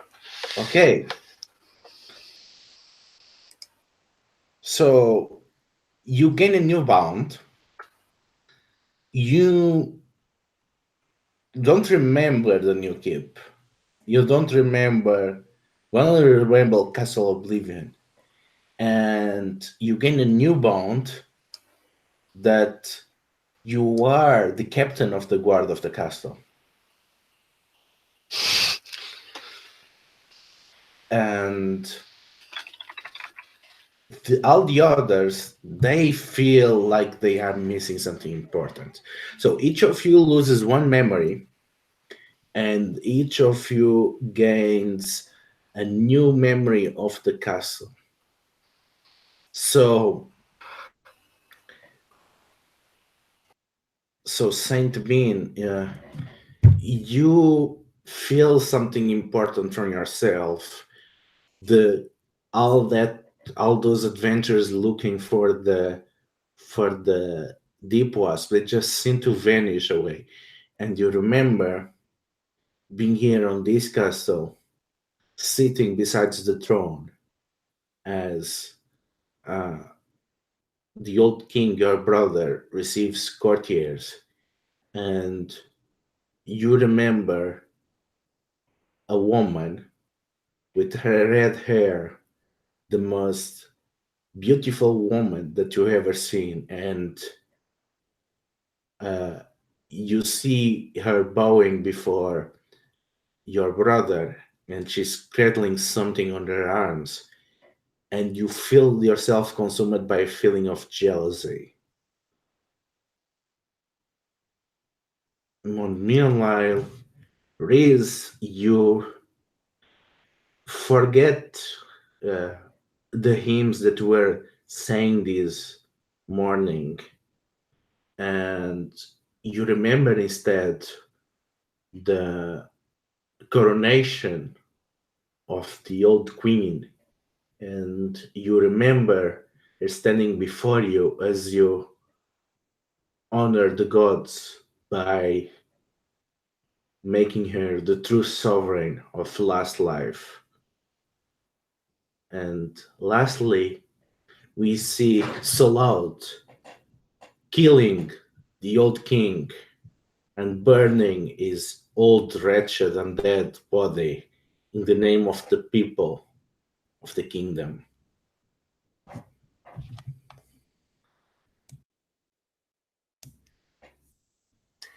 Do I? So I am now the captain of the castle guard. Whose castle do I think this is? Like The old queens. the old queen, of course, Maybe- the queen's castle. Maybe mine? Hey? Maybe? We'll see. You're not nearly pretty enough, I'm afraid, Binny. And do I recognize everybody else as intruders in the castle? Well, you still have the memories that you have with them, but you was still also the captain of the guard. Right. And how do I feel about the queen? As in, I'm like the captain of the guard and I like the queen, or is it like I'm the captain of the guard but I don't really care about the queen?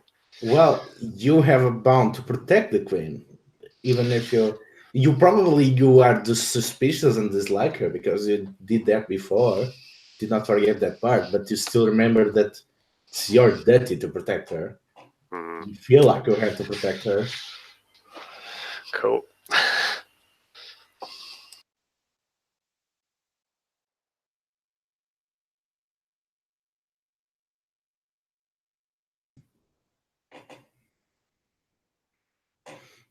So what is everybody else doing? I think that Reese, as he thinks about this coronation that he remembers, it strikes him as, I mean, like in his mind, I guess this rings like a completely true memory, but I think that there's also the cognitive dissonance of like, this doesn't match what I was just walking in here to do. And I mean, we heard from outside that this place would mess with, or it would at least take our memories. And so I think that his rationale for kind of like at least pushing himself and trying to keep Basher going forward as well is that even if we did coronate this woman, you know, as the divine sovereign of Lastlife, this was surely a different time before it became the way it is now. Whatever she was, she's fallen to depravity, and we have to do something about that. I mean, if God is dead, then divine command doesn't mean a ton. Well, and it is Pedwin's will that things always move ever forward, and this world goes nowhere. Whether Pedwin is here or not, I can still enact their will.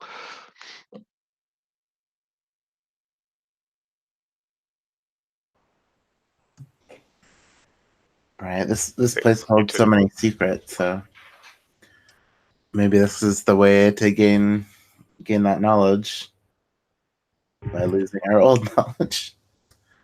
Do I remember that Rice was captain of the guard? Or Reese was captain of the guard? No, only Basher remembers that.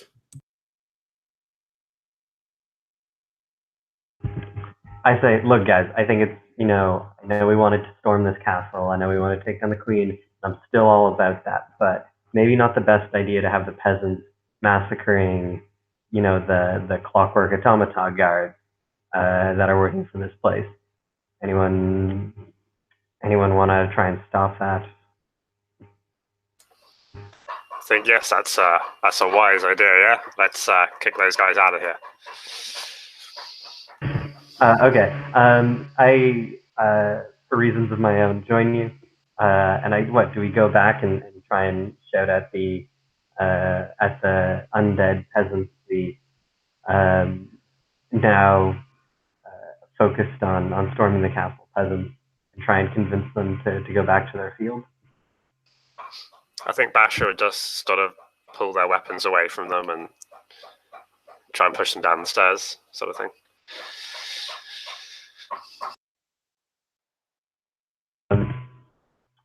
I can get behind that. just trying to physically push them back and keep them from killing the harmless and defenseless citizens of the castle.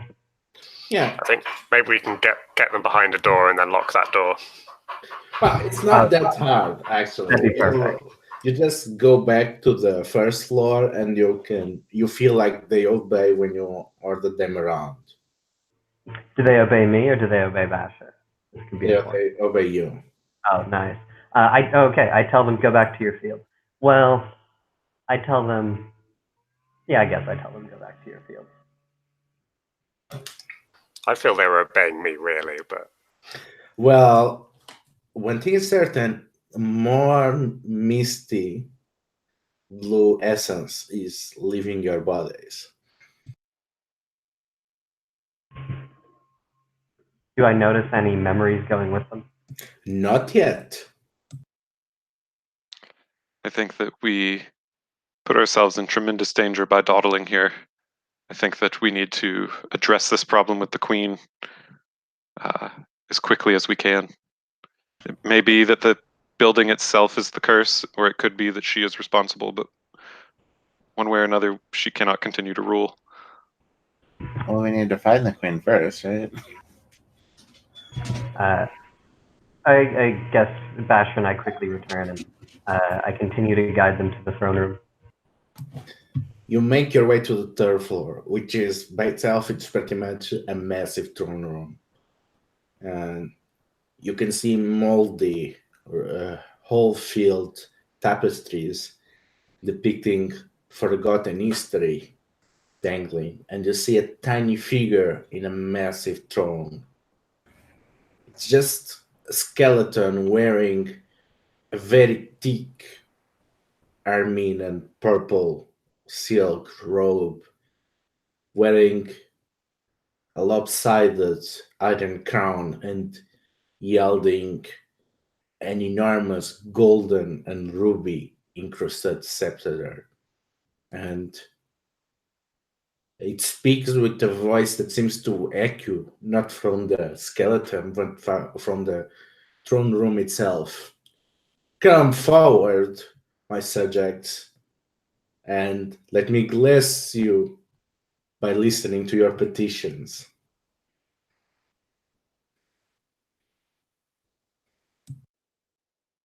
I think Basher will quickly move up and just stand next to the throne, menacingly, looking at the others.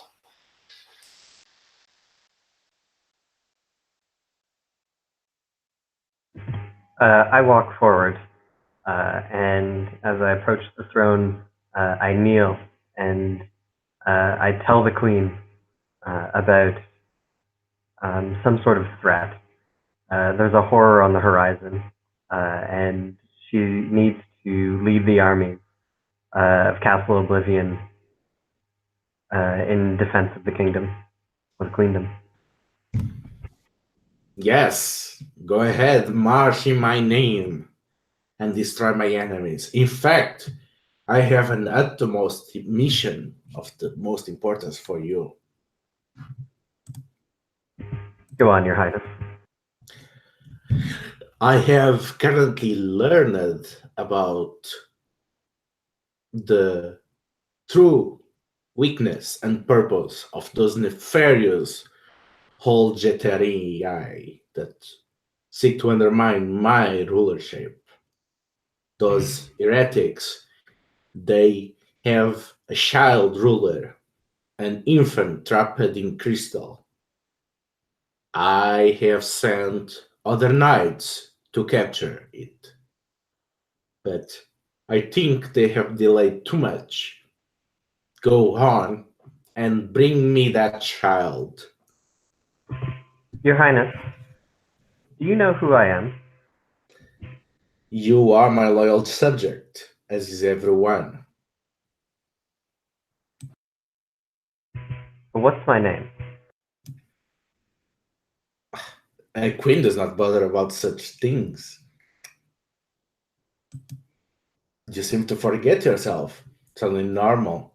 My presence has those effects on the poor and well equipped to deal with majesty.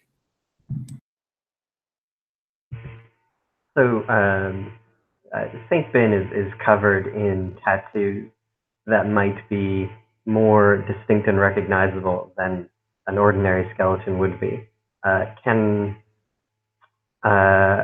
I'd like to extend a hand, maybe, or some other way, make a seemingly natural gesture that would show her in the hopes that she would recognize me. You do so, but seems that the queen does not seem to recognize much.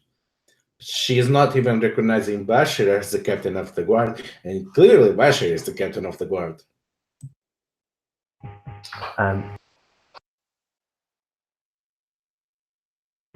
Go ahead.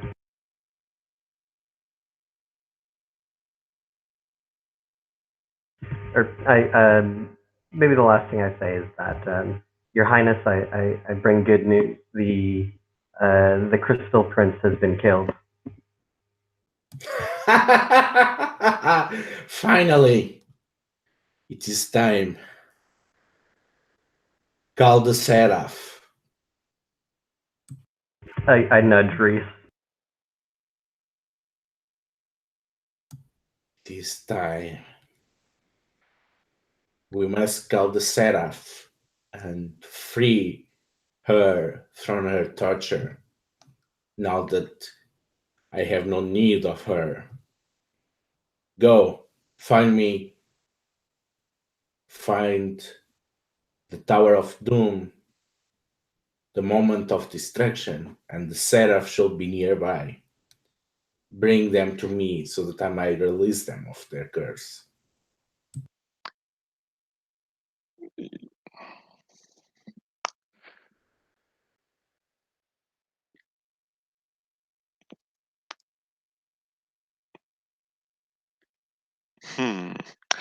So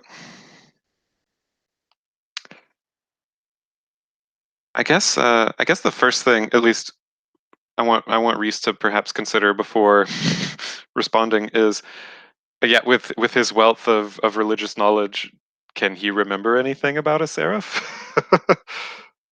Like a legendary figure? So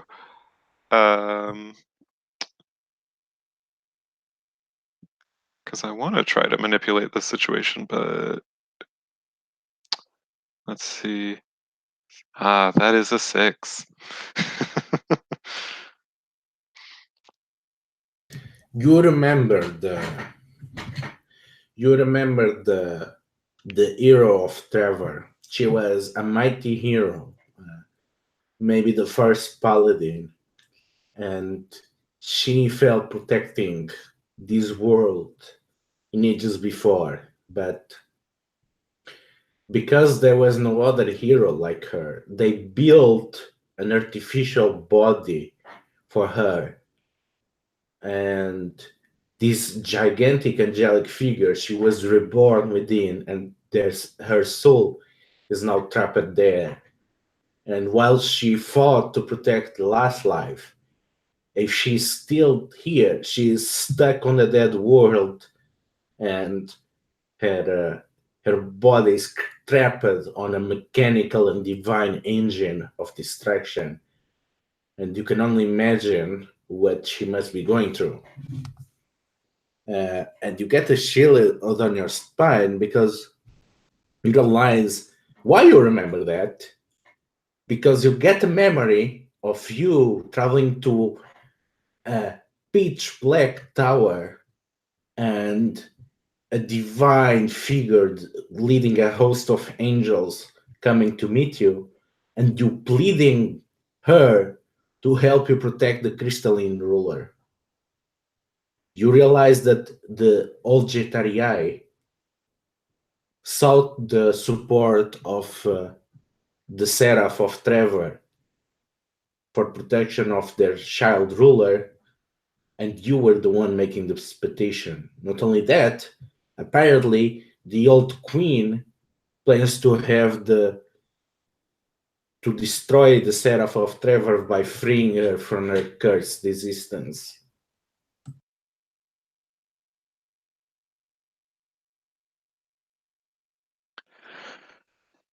So I yeah, I am conflicted in this moment because I think that Reese is on one hand kind of still focused on his original mission here, but at the same time it seems like the support is kind of falling out around him with the positions that his fellows are taking. And so I think that he's just going to try his best to play along and simply says, "Your Highness, I know that you would never deign to set foot outside these walls because others do not deserve to share in your glory. But surely you have at least heard that the roads outside are dangerous now. Is there not some boon that you can offer us to ease our passage to the Seraph's tower?" Why don't you give me a parlay? And parlay is with charisma, right? Yes. Okay. So let's see if this goes better.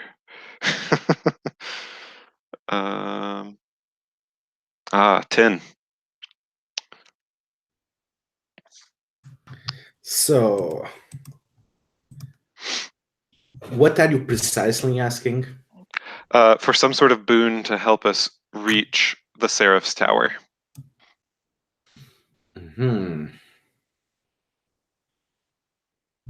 So, she starts making. She holds her scepter and she shouts, "By the divine authority invested in me, by the gods themselves as they laid on their deathbed, I call upon you, things beyond this dead world. I call the favor of the first sorcerer."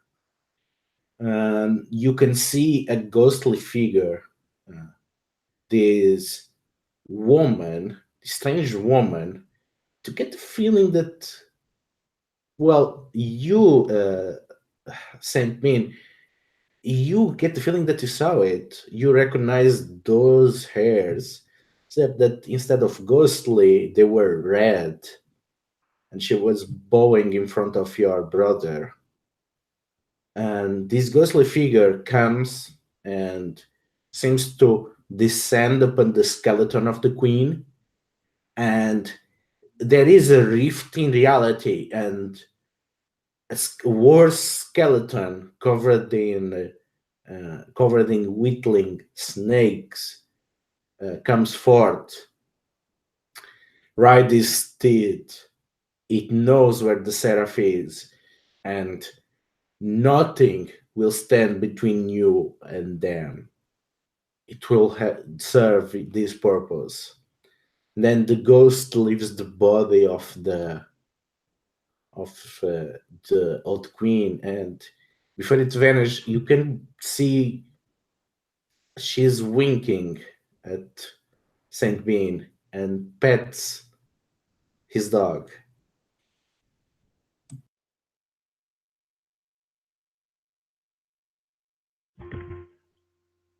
Who's going to mount the steed? I mean, the steed was for Ziris, so. But actually, it's quite a big steed. It's unusually big, so the four of you can ride on it. Yeah. I guess I'll sort of take the front of this mount and signal for the others to join me. So is everyone okay with this? Also, the queen is there if anyone wants to do something to her. Yeah, does someone want to stab the queen or something? Well, see, Reese very much wants to stab the queen, but he's worried that Shaw's tainted memories is going to get him stabbed. So this, in his mind, is very much a get out of here, regroup kind of opportunity, more so than anything else. But if somebody else wants to stab the queen, he's 100% behind you. So I think we hold off on stabbing the queen. I'm feeling a real need for speed right now. I think we hit the Dark Tower, the Seraph, eat all this. Yeah, can I roll like study the ruins to like try to Oh, gain yeah. information about the Yeah, Queen's yeah. ruin? Go ahead. That's very useful. Because that's, I think, more interesting than just stabbing. So that's plus wisdom. Okay. Oh yeah, this is the one I have like -1 for.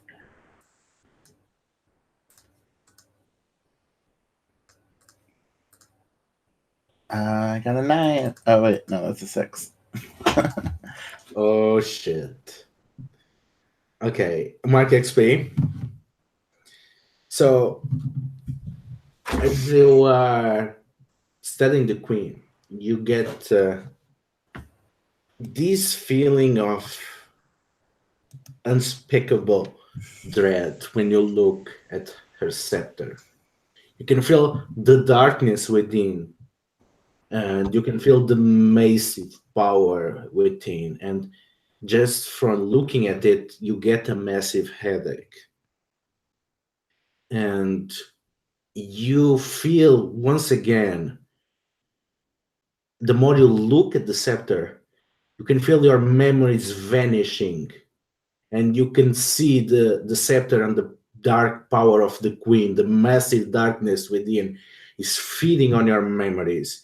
And just this focused glance was enough to leave you targeted by it. So roll me intelligence as your memories are drained.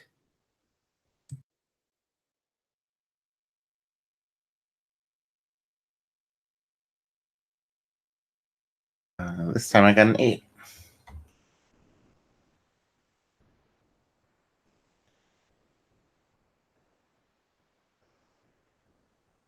Okay, so you lose one memory and you get a vision of something happening.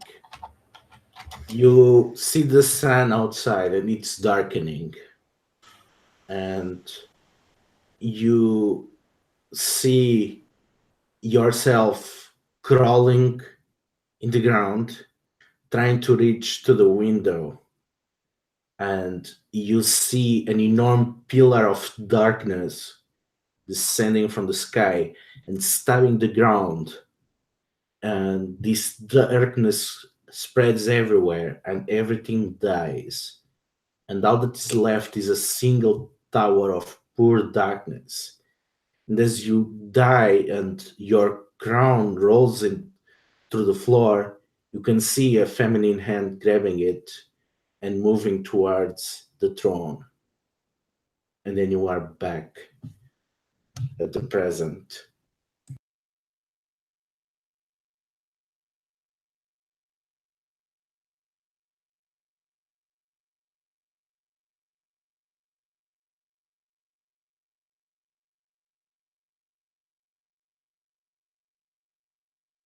All right, I'll get on the mount. Get out of here. And I think as I sort of help so loud up, I just kind of whisper like, "This place is far more dangerous than we realized. I think we really need to get out of here." Basher will salute at them and say, "Godspeed. Good luck in your quest." No, Basher, you're coming with us. Surely, and I think Reese like even sort of fumbles through this because he's not sure what Basher is thinking, but kind of by his posturing says, we could never make this important journey without, the Queen's own captain with us. I wish I could, but I must protect the Queen here. This is very important. Nonsense, the queen orders. Go with them, because it's absolutely important that the seraph is freed from her curse. I'll kneel down and sort of bow at her, and I think my eyes will be somewhat drawn to her golden jewel encrusted stick thing, and I'll remember that for next time I come back, even though it gives me a slightly conflicted feeling inside. I definitely like that. And I will leap onto the mount. The mount opens space, and you can feel Lastlife dying a bit more as you pop back into existence, and you can feel the snakes wriggling away and the bones collapsing. And as you dismount awkwardly before the horse fully disperse, you notice that you are in what seems to be a massive circle of megaliths vibrating with power.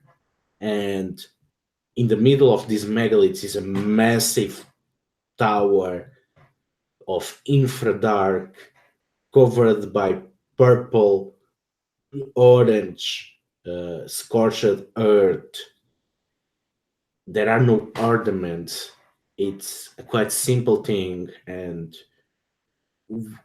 you can get the hint of something beyond the darkness, like some blood red stone, and you can see a pinpoint of light coming from the top of the tower, where it seems to be a shining, massive sword with some kind of massive head attached to its pommel, and it's dispelling a bit of the darkness. You can hear the beating of powerful wings, and you see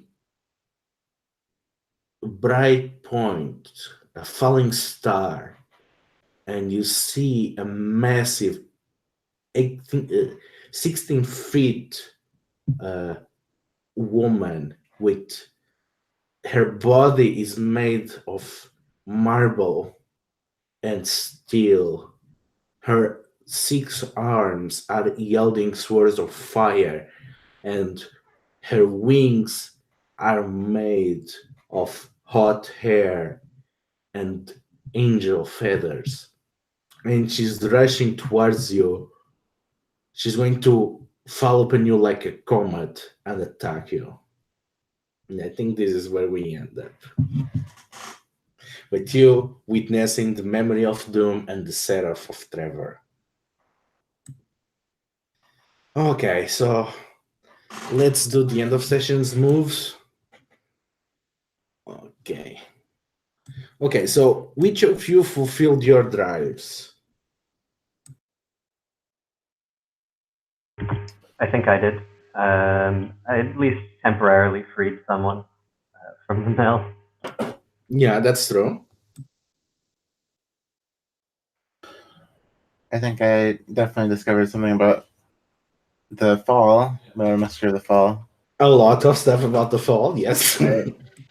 I think that unfortunately Reese has again failed to make any meaningful changes to the world.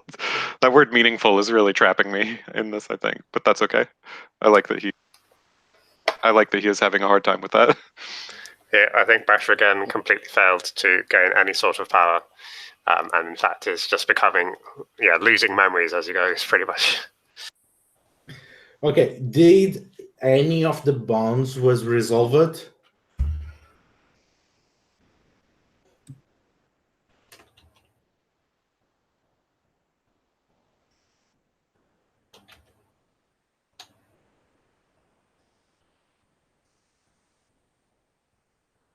Maybe my trust in Basher, since he got his memories changed. I mean, not really. They are not exactly incompatible. So. Yeah. I feel like my bonds inspired a couple moments through the piece, but I don't know if I've quite resolved any of them still. I think mine are definitely unresolved.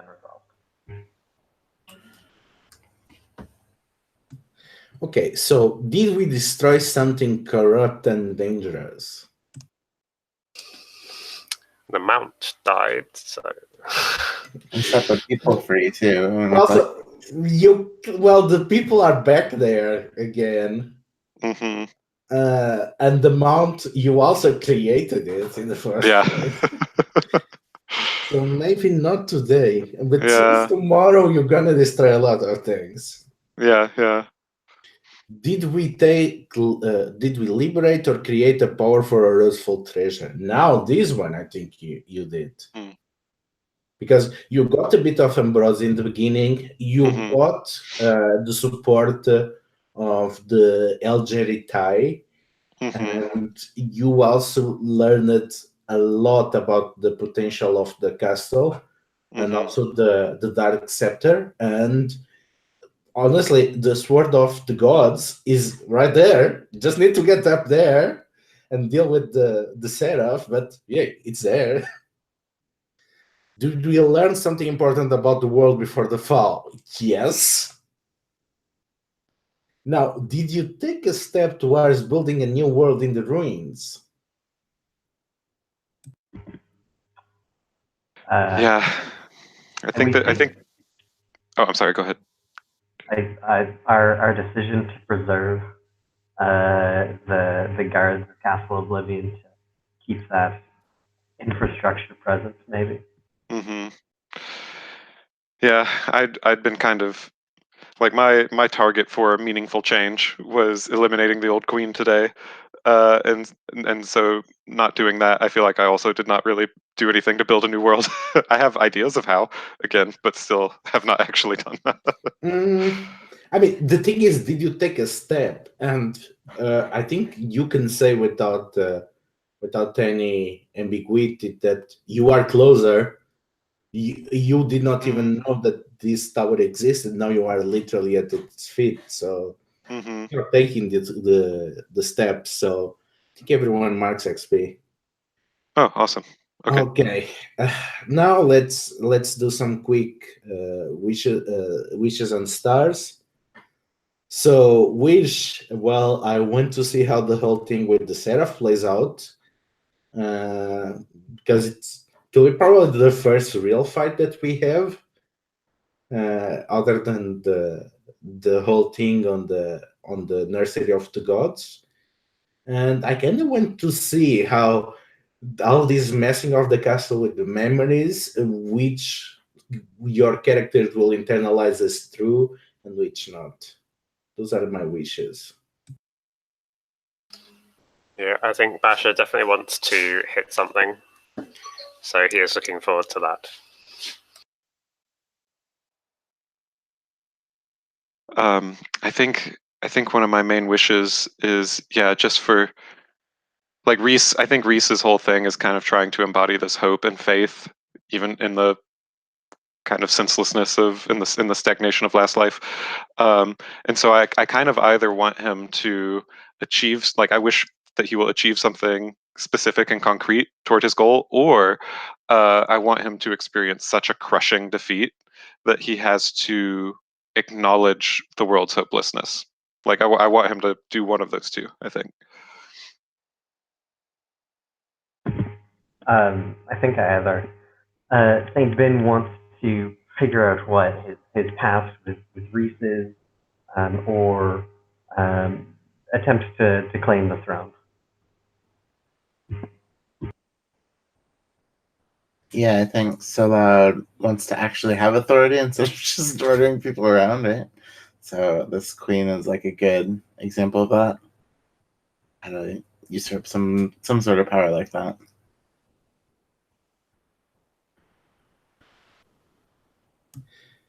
Okay, so time about stars. Well, a big star to everyone, because Castle Oblivion is one of the locations of the setting that was like, this is very tricky. And the setting already is very strained on the subject of memories. And then you already have to jungle that. And then the castle itself throws you a lot of fastballs. And I really love how everyone is doing that and how quickly everyone internalized these changes and rolled with it. So a big star to how everyone handled that. A special star to Brandon to jump in quite well It's always impressive when a player joins later and within a single session manages to integrate themselves very well on the group and the story. I was very happy that Brandon managed to do that. I would say the whole thing with the Miller and the Kingdom was quite interesting because I really had no idea how y'all were going to handle it, and I was really impressed with the plans that formed and the payoff. I hope nobody was disappointed that there was no real fights this session. Yeah, those are my stars.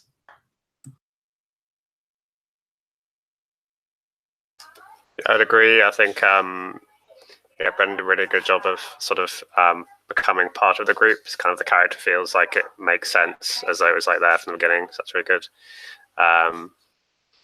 Yeah, I think it's very interesting to see everybody's ambitions kind of emerging now that we have all these potentials for power. We'll see how the group sticks together when confronted with that. Yeah, I just continue to be impressed with the group dynamic. And again, I think it's especially cool how, Brendan, you were able to come in and it just felt like just a very natural part of the story arc that we ran into you, and then that kind of slotted into everyone's memories really nicely. So. Well, thank you, Alan. I was really happy with how welcome I felt and how smoothly it went. Also, I thought that the way you, Ludovica, were handling the memories and throwing them out was really cool. And I have no idea what's true or not. And that is, I think, the thing about all of this that is most interesting to me. Yeah, I want to give a star for Brendan also. But for your animal companion, I thought that was a really cool touch that you actually found like an animal that would be in this weird place. Yeah, I think a lot of my stars are just around all the stuff that we found this session. Like I feel like I need like a whole notebook to keep track of everything. But it also changes, and Ludo did a good job of like reminding us of the things that we need to know in the moment. So it was really good. Okay, so I hope y'all have a very nice rest of the Sunday. So